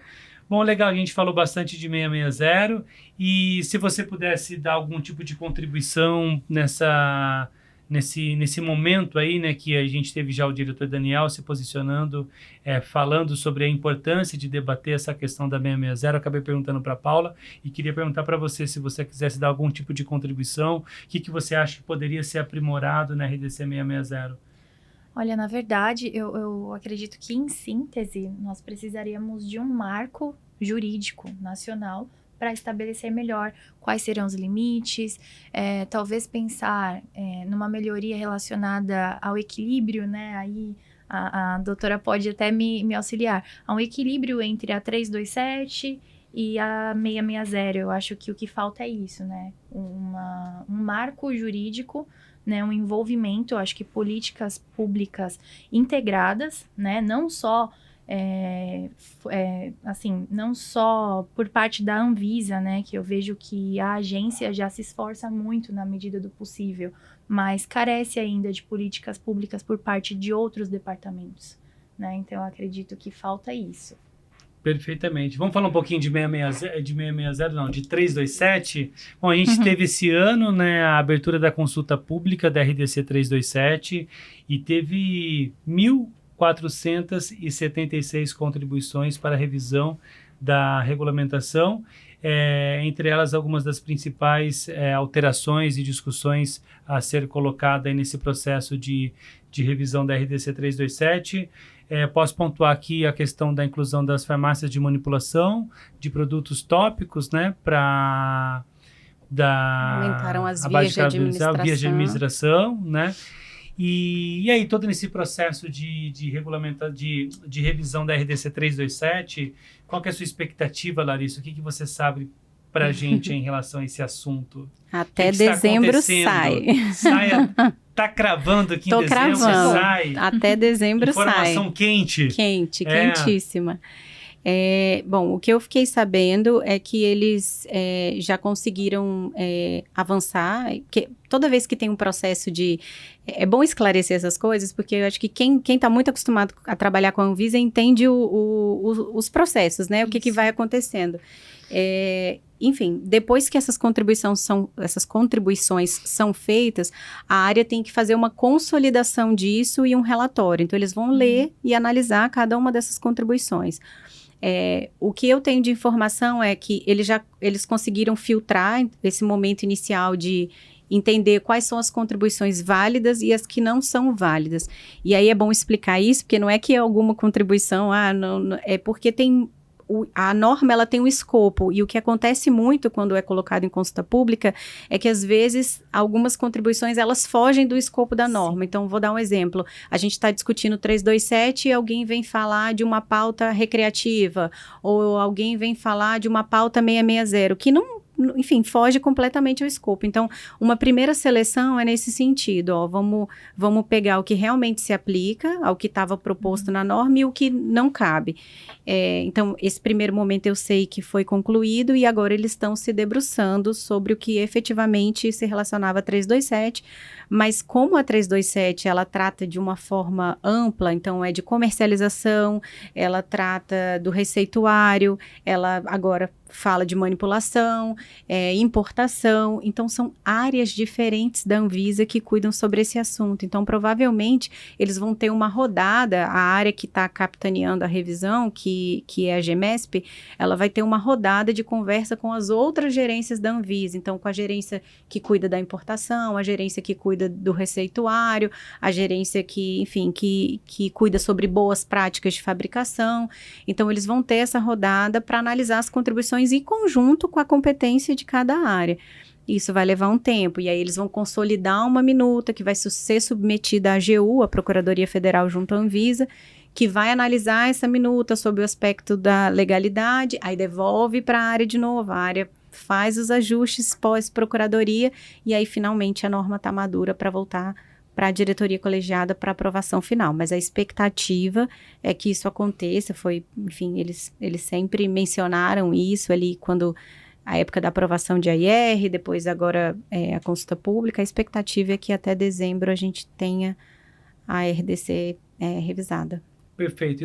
Eu separei aqui pra gente, para colocar, vou colocar de forma resumida, mas você pode acessar o portal Sechai e lá você vai encontrar alguns pontos que estão em revisão na RDC 327. A boas práticas de fabricação, fica mantida a exigência para que as empresas fabricantes de produtos de cannabis brasileiras ou internacionais estejam certificadas pela Anvisa de acordo com as boas práticas de fabricação de medicamentos. Vias de administração, além das vias oral, nasal e inalatória, que hoje são permitidas para a categoria de produtos à base de cannabis, a agência está propondo a inclusão das vias dermatológica e sublingual e bucal também. Prescritor, a proposta amplia a prescrição para os cirurgiões dentistas. A regra atual restringe aos profissionais médicos a prescrição de produtos de cannabis regularizados no Brasil. Mas os profissionais dentistas já vêm prescrevendo, já acontece essa prescrição dos profissionais dentistas, mas está colocando em revisão esse ponto para colocar que, de fato, a prescrição, ampliar a prescrição para os cirurgiões dentistas. Receituário e dispensação, pelas regras atuais, produtos com até 0,2% de THC podem ser dispensados com receituário do tipo B, o azul, e produtos com THC acima dessa concentração são dispensados quando houver o receituário do tipo A, o amarelo. Então, estão querendo fazer essa modificação, e a proposta em CP prevê que produtos contendo até 0,2% de THC passem a ser dispensados mediante a apresentação da prescrição em receituário de controle simples, o branco, em 2 vias, que é impresso no próprio consultório ou serviço de saúde. Então, essa é uma das modificações. Por sua vez, produtos com concentração acima de 0,2% de THC deverão ser prescritos por meio de receituário do tipo A e dirigidos exclusivamente a pacientes portadores de doenças debilitantes graves ou que ameacem a vida.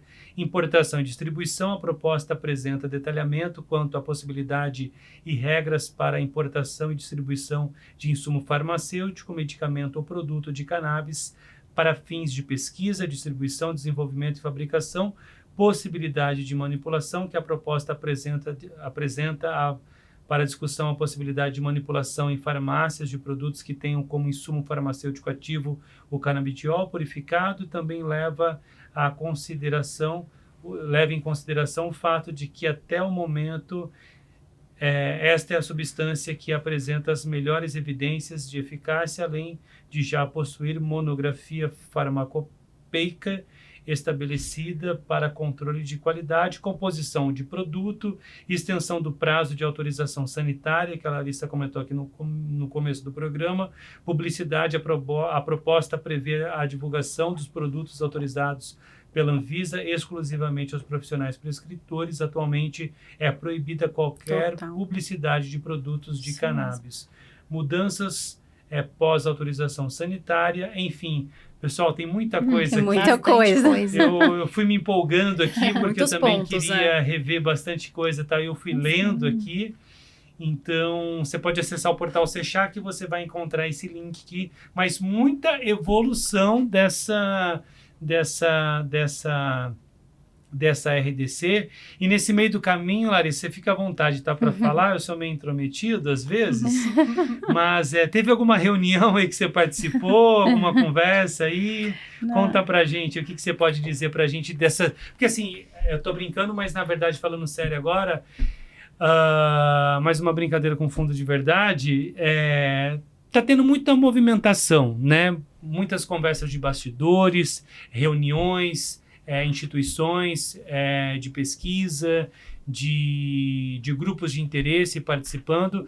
Então, os bastidores estão cada vez mais movimentados. A gente lá na Medical Cannabis Fair mesmo, a gente teve algumas conversas também. Em alguns momentos a gente via ali alguns grupos, né, pessoas ali do setor, players, conversando em relação à RDC, a revisão da RDC 327. Queria que você contasse para a gente esses bastidores, essas conversas, essas reuniões que vêm acontecendo aí em relação à discussão da RDC 327. O que o pessoal tem falado, comentado? Estão empolgado, não estão muito empolgado? Conta para a gente que você sabe. Tem muita expectativa em torno da minuta, mas eu acho que a própria construção da minuta, ela não foi feita dissociada de diálogo setorial. Então, quando eu falo reunião, a gente comentou a reunião do Sindusfarma, eu nunca participei de nenhuma reunião privilegiada, não, tá? A portas fechadas. Nesse ponto, eu realmente reconheço o trabalho da área, porque eles fazem muito diálogo.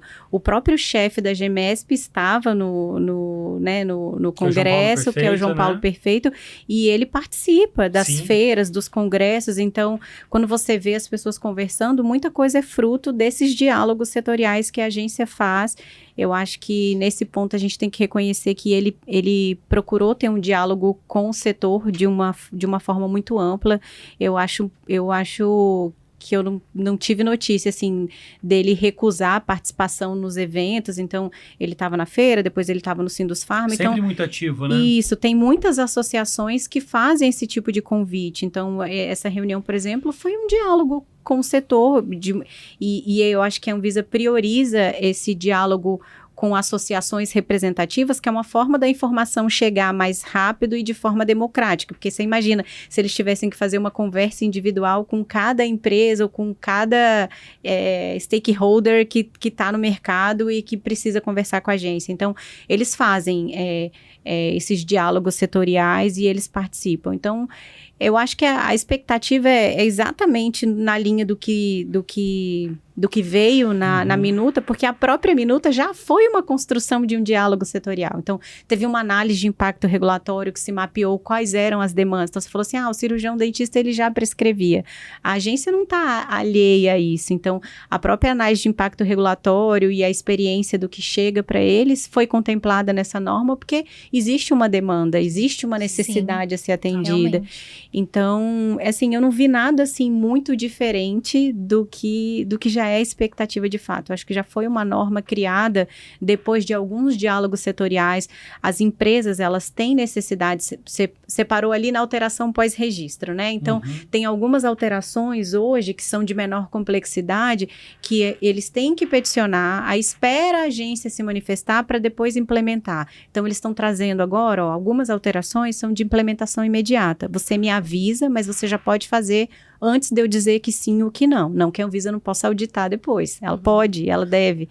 Mas algumas alterações são de menor complexidade, não precisa ficar lá esperando, né? Outras não, outras precisam. Então, isso tudo é construído no dia a dia. Então, é uma norma que tem aí 5 anos de vigência.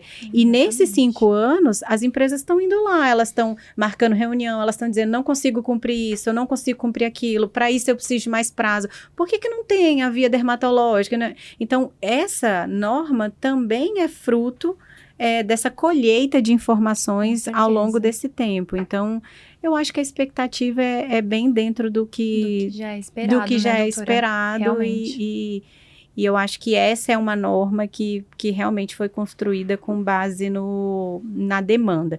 E aí, só é importante fazer o recorte de que é uma norma destinada ao escopo dela. Parece muito óbvio o que eu vou falar, né? Se você lê a ementa, você vê o que ela se aplica, mas na prática não é.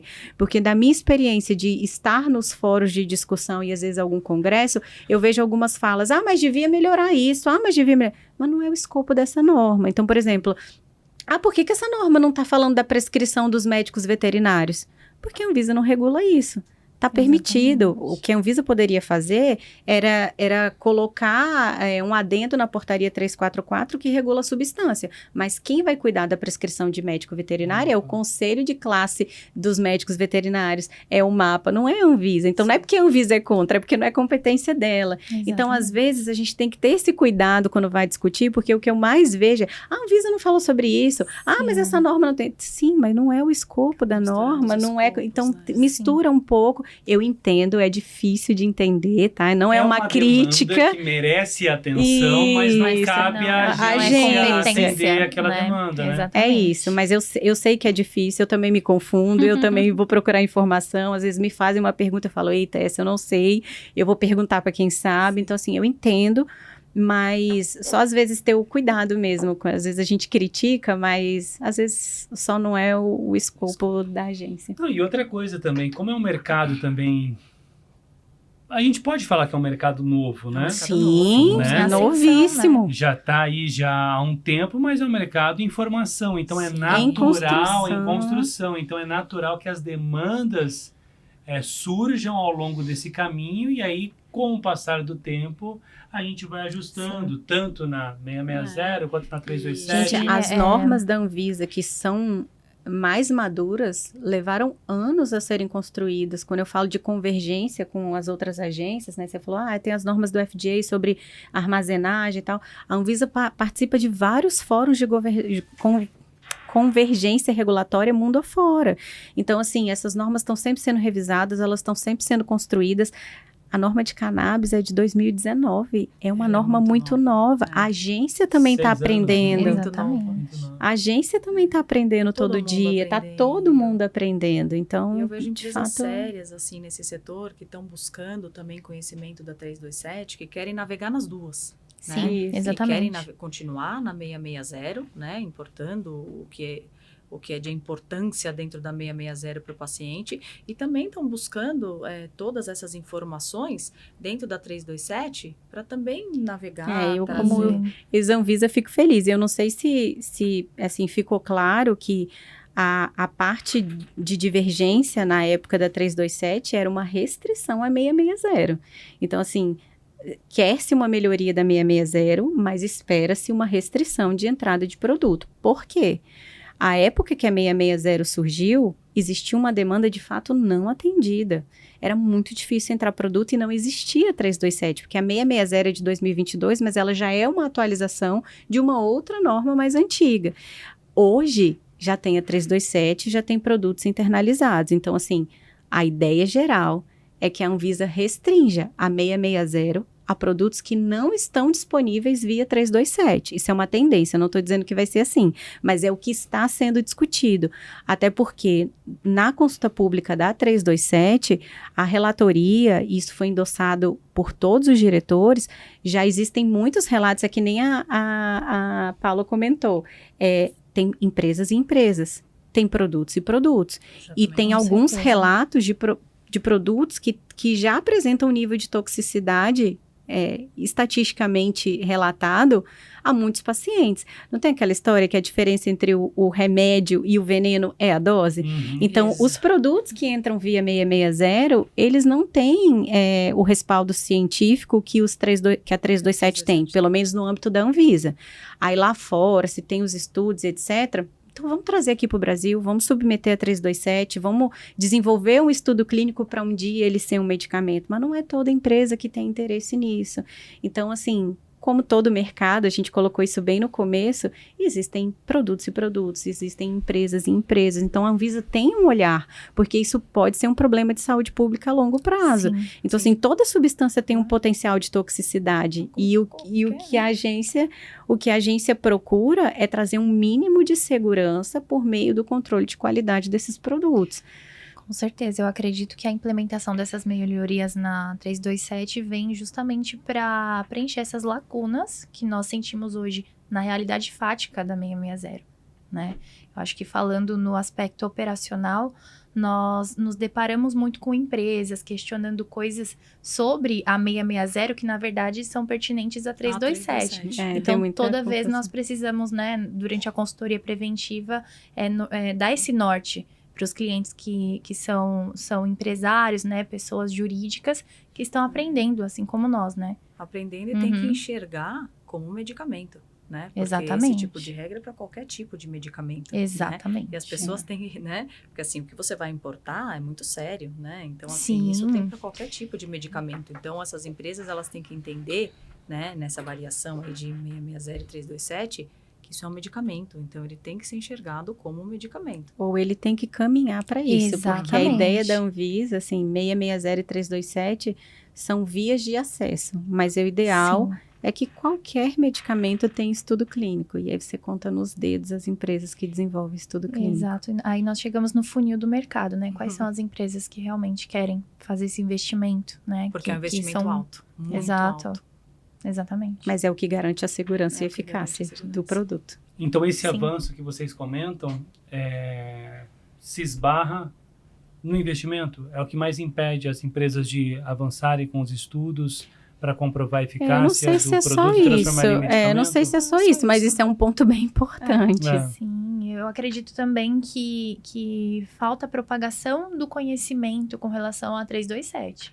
Então, uma vez que essas melhorias forem, né, forem aprovadas, implementadas, entrarem em vigor, eu acredito que as empresas, elas se atentarão, né? O brasileiro, ele gosta de fazer tudo na última hora. Então, enquanto não aprova, não implementa, não avança, eu acho que as pessoas não estão se atentando muito a isso. Elas estão explorando mais, em geral, a 660, né? Eu falo sobre o meu segmento, né?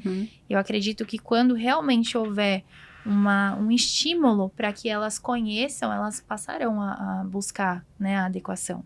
Eu espero, né? Eu também. Espero. Por favor, empresários, eu espero que vocês se adequem, né? Mas dentro desse que... cenário todo, nesse momento que a gente vive hoje, falando do benefício para o paciente, existe a plena importância desses produtos que são importados para tratar situações e casos específicos, né? E teve até um episódio no fim do ano passado, se eu não me engano, que foi quando o Sindusfarma mandou uma carta para a Anvisa pedindo a extinção da 660 e tal.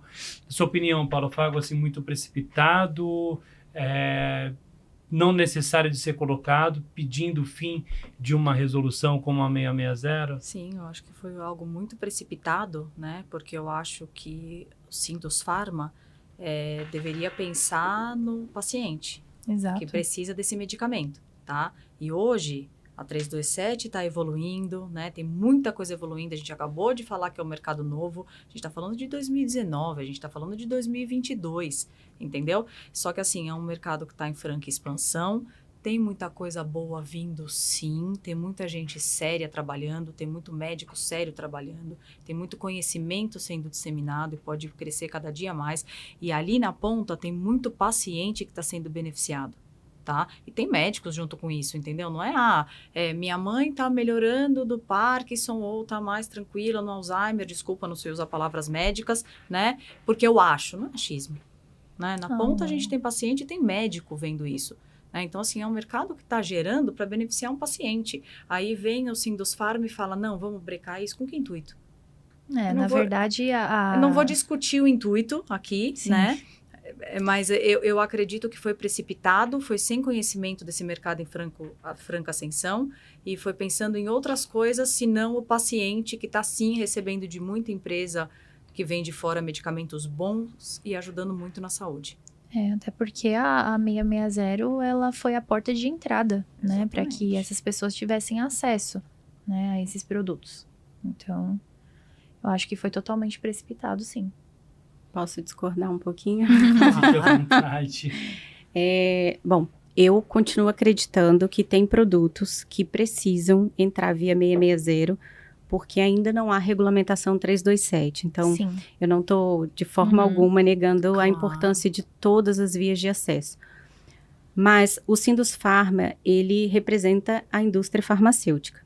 Então, quando um produto ele vai entrar no mercado como medicamento, ele tem que respeitar um tripé, que a gente chama de tripé sanitário. Ele tem que ter qualidade na produção, ele tem que ter eficácia, e eu estou falando de resposta terapêutica, aí entra no que a Paula falou, não é achismo. O médico está acompanhando, ele está relatando, ele está vendo uma melhora, mas ele tem que ter segurança.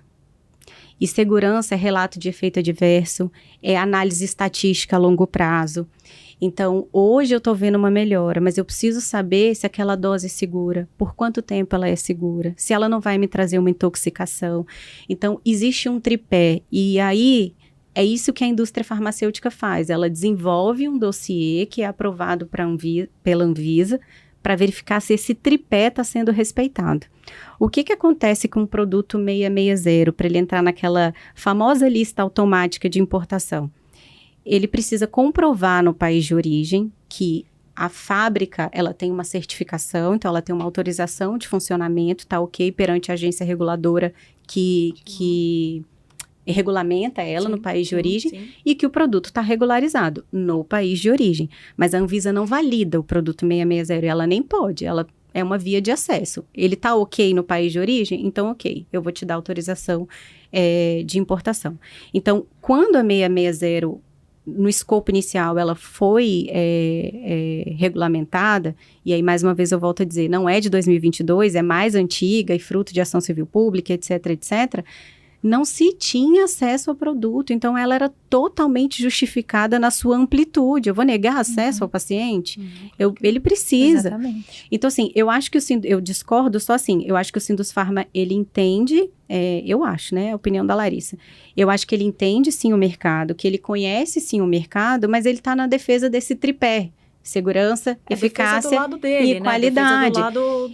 Eu não acho que é só do lado dele, eu acho que é o tripé de segurança sanitária. Eu preciso de segurança, eu preciso de eficácia, eu preciso de qualidade. Por outro lado, a gente ainda não tem, por exemplo, hoje a gente está tendo uma ampliação de via.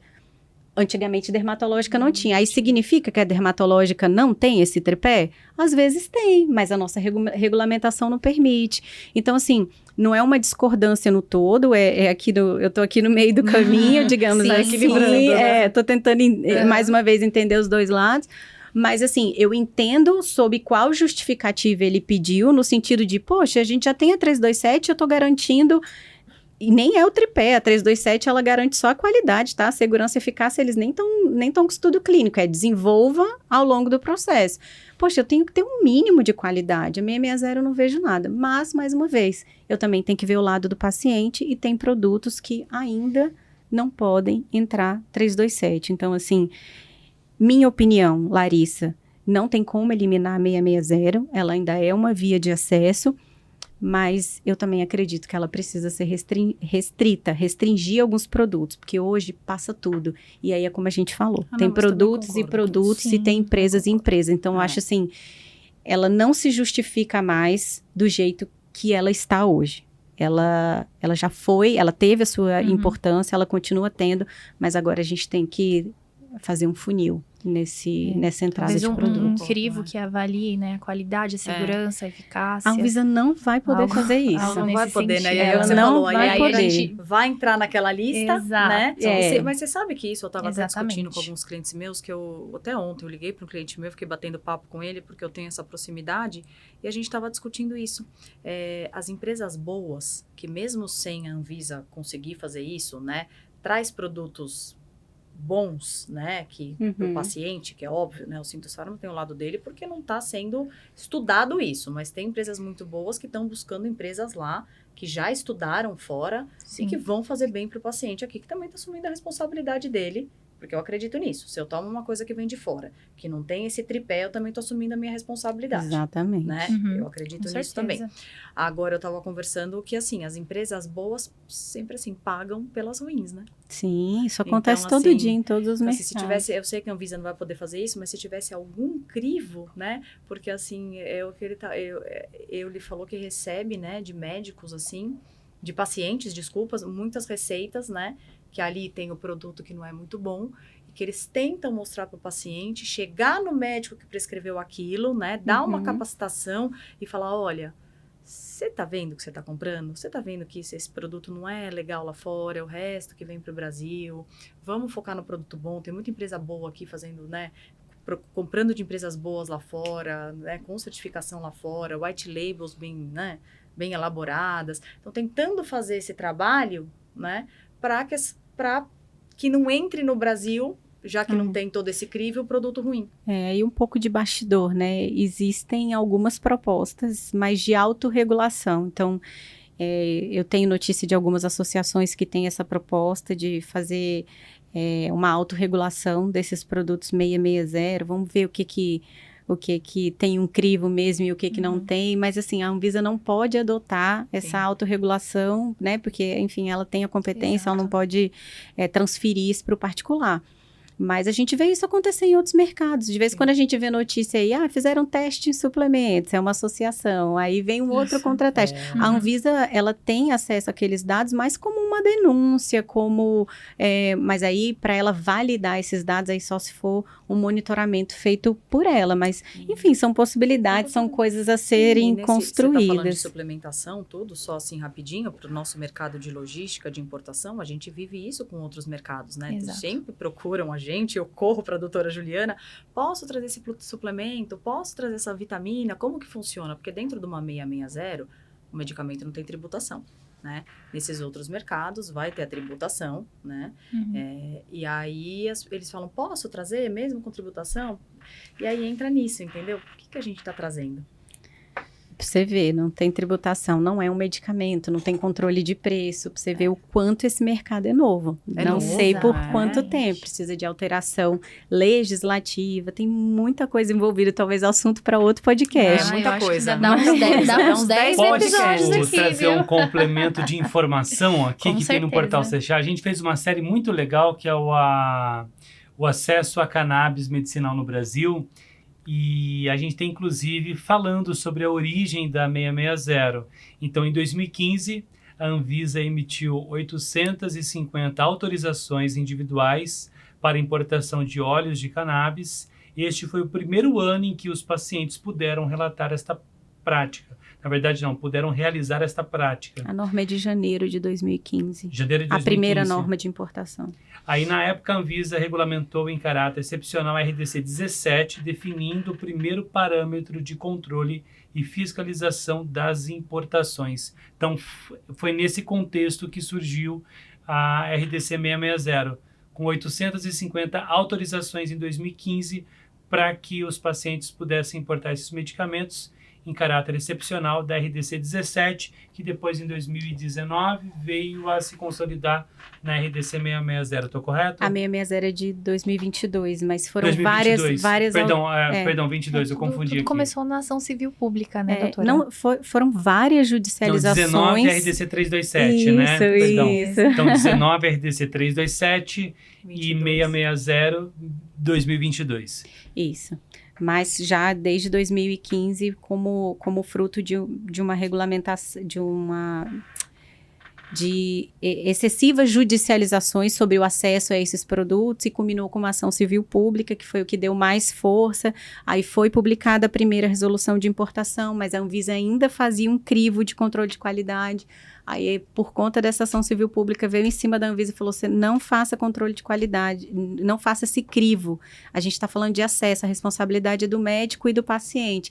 E aí, por isso que a Anvisa faz questão de dizer, produto que entra 660 não tem o crivo da Anvisa, porque, de fato, é uma RDC de acesso, a responsabilidade é do médico e do paciente. O que tem crivo da Anvisa é 327. Eles gostam de fazer essa diferenciação porque é fruto, mais uma vez, todas estão voltadas para a questão do acesso e do paciente, cada uma com seu escopo, mas com vieses diferentes, sabe? Cada uma com o seu propósito, digamos assim. Perfeito. E só para você se aprofundar ainda mais nesse assunto, eu vou colocar aquele texto que eu li um pouquinho atrás sobre as atualizações da RDC 327. Vou deixar aqui embaixo na descrição desse vídeo. Inclusive, essa série que a gente fez, o acesso a cannabis medicinal no Brasil, eu vou deixar também disponível o link aqui para vocês, para que vocês possam se aprofundar ainda mais neste assunto, que essas três aqui maravilhosamente estão colaborando com a gente, levando informação para vocês. Sobre esse assunto, Paula, Juliana, quer comentar mais alguma coisa? Perfeito. Então, só para a gente avançar aqui na nossa pauta, que o papo está gostoso, já está bem tarde, mas eu estou empolgado. Se vocês quiserem continuar conversando, a gente conversa. Rapidinho aqui, ó. Teve uma atualização, então, das regras de boas práticas, que inclusive está no Portal Sechá essa matéria. Essa atualização, Larissa, foi a atualização da RDC 982 sobre boas práticas de fabricação, que vai incidir também diretamente nas empresas de produtos à base de cannabis, né, na RDC 327, é isso? Não é especificamente na RDC 327. A 327 fala que as empresas precisam ter certificados de boas práticas de fabricação para aquele produto receber uma autorização sanitária, a semelhança do que acontece para o registro de produtos. Então, todo produto submetido à vigilância sanitária que prescinde ou que precisa de um registro, ele precisa cumprir boas práticas de fabricação e, em alguns casos, a fábrica precisa ser certificada. Essa é uma norma geral que faz uma otimização dos critérios para que a Anvisa faça a inspeção e conceda a certificação de boas práticas de fabricação. O que tem de novidade? Antes as normas que aliás tem várias novidades, mas uma delas é que está expressamente previsto que ela se refere a produto de cannabis, porque lembra, ele não é medicamento, ele é uma nova categoria de produtos, chama produto de cannabis. Então, as normas que tinham antes se referiam a outros produtos submetidos à vigilância sanitária, e embora já fossem aplicadas para certificação que se refere aos produtos de cannabis, era uma coisa mais geral, como produtos controlados, certificação de boas práticas de fabricação, por exemplo, para produtos sujeitos a controle especial. Mas agora está lá expresso que se aplica aos produtos de cannabis também. Essa é a primeira coisa.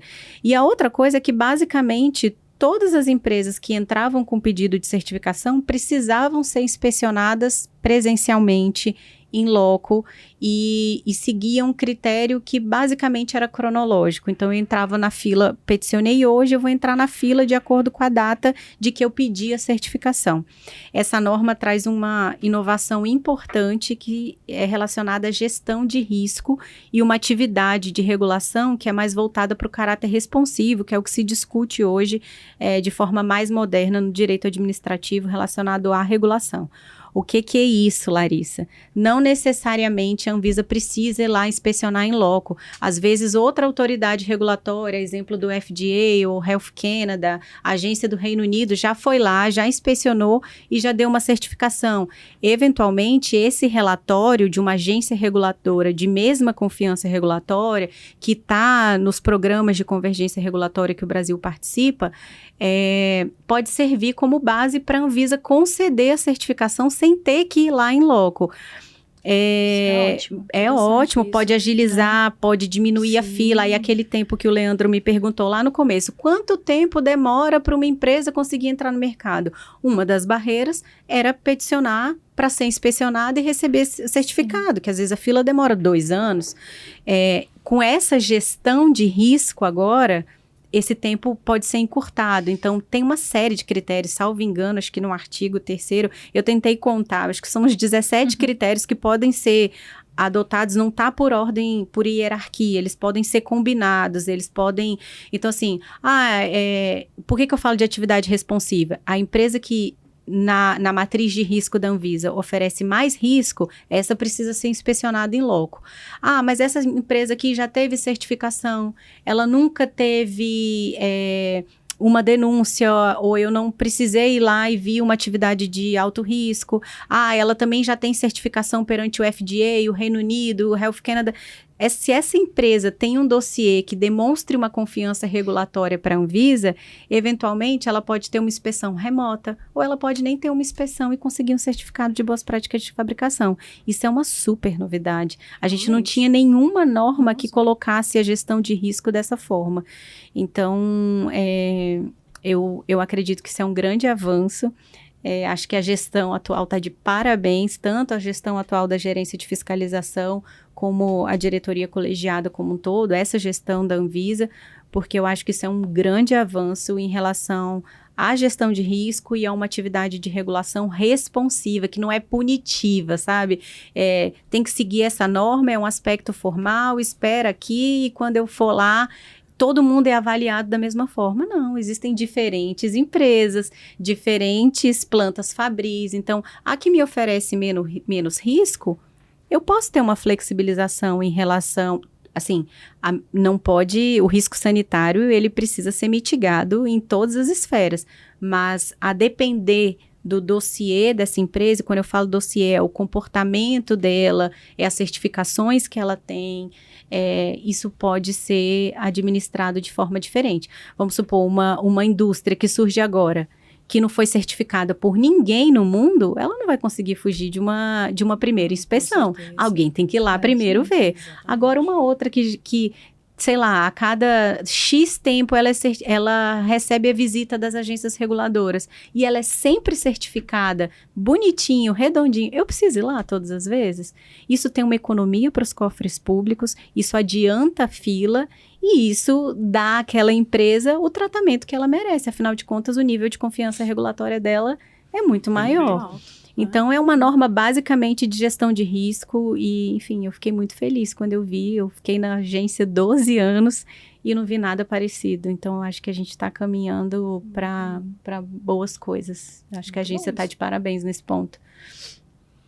Bacana. Bom, e a gente está vendo, né, nesse momento muitos avanços. Eu vou colocar aqui, para a gente já caminhar para o nosso encerramento, algumas mudanças, né, que na verdade são algumas atualizações e novas regras que surgiram. Por exemplo, recentemente agora o governo publicou as regras de importação de sementes de cannabis. Tem uma matéria no portal Sechá em relação a isso, explicando exatamente quais são essas regras que vão definir esses critérios para importação de sementes de cannabis aqui no Brasil. E também o STJ, em novembro do ano passado, definiu o prazo, depois de alguns pedidos de relaxamento de prazo do próprio governo federal, foi definido o prazo para 30 de setembro de 2025, a data limite para a regulamentação do cultivo de cannabis no Brasil para fins medicinais, farmacêuticos, industriais. Eu creio que tudo isso vai ajudar a fomentar ainda mais a indústria de cannabis no Brasil.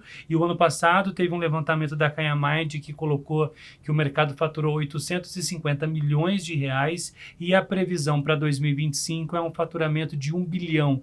Então a gente vê que todos esses movimentos, né? O Brasil agora regulamentando e definindo regras para a importação de sementes para cultivo de cannabis, e o STJ também provocando o governo federal a regulamentar o cultivo de cannabis no Brasil. Então a gente vê que o mercado está avançando cada vez mais com medidas da agência, com várias outras situações acontecendo. Eu queria que cada uma de vocês agora colocassem as previsões, as expectativas em relação a esse mercado. Você, talvez, do ponto de vista comercial, para outras empresas que queiram entrar, buscar e investir nesse mercado, como que você enxerga? Larissa e Juliano, do ponto de vista jurídico, regulatório. Mas, Paula, quais são as suas expectativas e previsões para esse mercado da cannabis, do ponto de vista de oportunidade de negócios, de crescimento, de geração de receita, emprego, renda? Como que você vê tudo isso? Eu volto a falar aquilo que a gente falou no começo, do mercado em ascensão, né? Até chegar à sua maturidade, que é um mercado, como você disse, né? Tendo aqui no Brasil, tendo de fora, 327, 660, a gente vê o negócio borbulhando, né? E isso é fantástico, né? Porque, assim, se a gente for pensar em mercados de outros produtos, né? Eu, antes de ser gerente comercial, eu sou de marketing, eu sempre estudei muito o mercado. E é sempre assim, quando o mercado está borbulhando e tem pessoa contra, a favor, vindo de todos os lados, é porque o mercado está crescendo. E o mercado está crescendo, ele tem oportunidade, né? Oportunidade de você entrar, oportunidade de você investir, oportunidade de você ganhar dinheiro, oportunidade de você fazer diferença no mercado, gerar emprego, né? E assim, e ter um lugar no mercado. E assim, como as pessoas me veem muito aí, eu às vezes converso com pessoas que estão querendo entrar no mercado. Isso aconteceu muito, inclusive, depois da feira que a gente participou com vocês, né? A gente conversou com muita gente e tinha muito curioso lá. E eles vinham conversar com a gente. O que você acha? Você está trazendo muito produto, tem muitas empresas, você acha que vale a pena eu começar? E eu sempre digo isso. Eu falo, é um mercado que está crescendo, é um mercado que gera muita oportunidade, só que entre da forma certa. Né? Exatamente. Estude o mercado, estude o produto, estude o público que você quer alcançar, estude a forma de fazer correta, né? Entenda tudo isso que está acontecendo e venha para fazer a diferença. Se você quiser investir e vier com esse intuito, você vai pegar a onda do mercado que está em franca ascensão. Se você não tiver esse intuito, não entre. Porque o mercado em franca ascensão, ele está borbulhando, né? Disso, daquilo. Então, entra da forma correta. Porque você vai gerar oportunidade, né? E vai dar certo. E esse tipo de mercado para o país é fantástico, né? Mostra que cabe, assim, o que eu quero colocar, assim, que mostra que, assim, o nosso país também, né, tá crescendo e que cabe esses mercados que podem trazer aí muito resultado para as pessoas, né, gera emprego, gera conhecimento, olha aí esse mercado trazendo para tanto paciente aí saúde, né, todo mundo falando disso nos 4 cantos do país. Então, eu acho fantástico. Do Oiapoque ao Chuí. Do Oiapoque ao Chuí. Eu brinco disso, falo, entregamos no Oiapoque, só falta o Chuí. Isso vale matéria, viu? Depois você me passa mais informação, Passo. se você tiver contato, enfim, você me passa, que eu acho que vale uma baita matéria. Pô, produto sendo entregado, né? Eu só falo isso. Entre da forma correta. Estude, entenda, crie o produto lá, né, que vem certinho do FDA, entenda como funciona de ponta a ponta, veja o público que você vai falar aqui, a propaganda que a gente estava conversando disso, né, que não pode fazer. Então, veja como você vai comunicar, veja como você vai levar conhecimento. Entra da forma certa que no mercado em ascensão você com certeza vai colher bons frutos. Perfeito. Você, Larissa? Bom, acho que só da gente estar podendo discutir esse assunto e num passado não muito distante, a gente nem tinha acesso à quantidade de produto que a gente tem, eu já acho que existe um ganho muito grande para a saúde pública. Mas até pela minha formação, pelo meu viés, quando a Paula fala entre pela forma certa, eu vou dizer assim, olha, todas as vias de acesso elas são importantes, mas eu desejo que o mercado caminhe cada vez mais para os medicamentos de fato.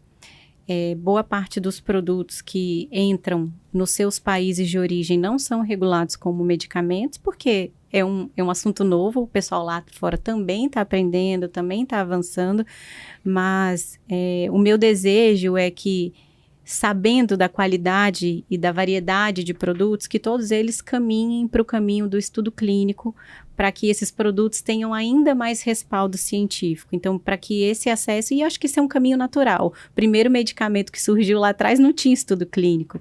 Então, eu acho que é o caminho natural. Que bom que a gente tem acesso a muitos produtos, mas eu desejo que todos busquem a via regulatória científica com respaldo para que a gente tenha não só acesso, mas que a gente tenha acesso com segurança. Né? Então, enfim, é um mercado que cresce e eu espero que cresça com qualidade, com segurança e com respaldo científico. Perfeito. E para a gente fechar, Juliana Souza, diz aí, Juliana. Olha, eu concordo plenamente com a doutora Larissa, mas eu entendo que há um risco aí, falando sobre essa questão do plantio, né? No Brasil isso me preocupa um pouco, porque existe um risco dessa confusão entre o plantio, o controle para uso medicinal e para uso recreativo. Eu até estava falando lá fora sobre isso, né? Então, eu acredito que a implementação de políticas públicas integradas, elas pesarão muito nesse sentido, porque é fantástica essa ideia de que isso realmente está acontecendo no Brasil. As associações, elas vêm trabalhando com força, né? Já há anos para conseguir isso. Mas tem essa questão de como todos os órgãos farão para ter esse controle. Então, fiscalizar, né? Exato. Fiscalizar. É justamente sobre isso, sobre É um a desafio. fiscalização. Hoje nós vivemos um sistema, por exemplo, penal, que é bem defasado. Nós temos um país que tem o tamanho de um continente. Então, como será feito esse controle? Né? Uma vez que uma determinada associação ou uma vez que as empresas forem autorizadas a plantar, né, a cultivar aqui, como fins de utilizar o produto para fabricação própria, como será feito o controle? Então, esse ponto me preocupa. Tendo uma visão jurídica da coisa, eu acredito que dá pano para manga, dá para você criar pauta para uns 10 episódios de podcast.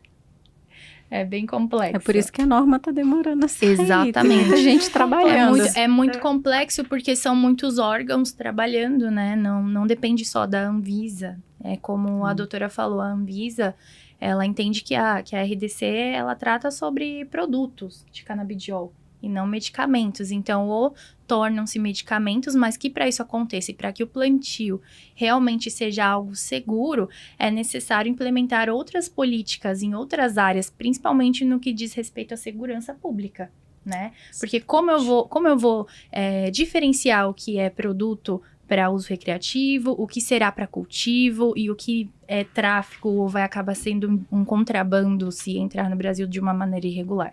Então, levanta-se essa questão que acaba esbarrando, né, em outras áreas, não somente na área da saúde.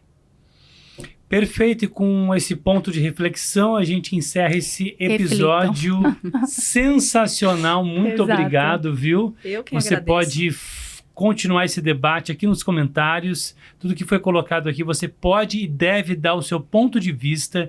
Então, Paula, Larissa e Juliana, muito obrigado. Eu adorei conversar com vocês, as deusas aqui da Cannabis, no DeusaCast, falando aqui. Foi muito legal mesmo, viu? Muito esclarecedor. Eu acho que uma conversa com alguns pontos que vocês divergiram, com muita educação, com muita elegância e sabendo respeitar a opinião diferente e se colocando de uma forma muito elegante. Não poderia esperar nada diferente dessas mulheres aqui que vieram para brilhantar o nosso DeusaCast. Vocês foram demais, viu? Muito legal, adorei. Eu quem agradeço. Eu acho que foi muito enriquecedor poder Com estar certeza. aqui. Eu acho que eu aprendi muito. Já troquei os contatinhos com a doutora. Então, Vai precisar da uma- doutora. Exatamente, uma oportunidade valiosa. Eu tenho a agradecer esse chat, o DeusaCast. Maravilha, então, muito obrigado, viu, gente? A você, Obrigada. muito Obrigada. obrigado, Foi muito muito bom. obrigado Muito pela obrigada. tua audiência. Curta, comente, compartilhe esse episódio. Eu tenho certeza que você vai ajudar bastante a gente a indicar para a plataforma que esse episódio é legal, que você gostou e que mais pessoas também vão gostar de assistir a esse episódio, tá bom? Até o próximo DeusaCast!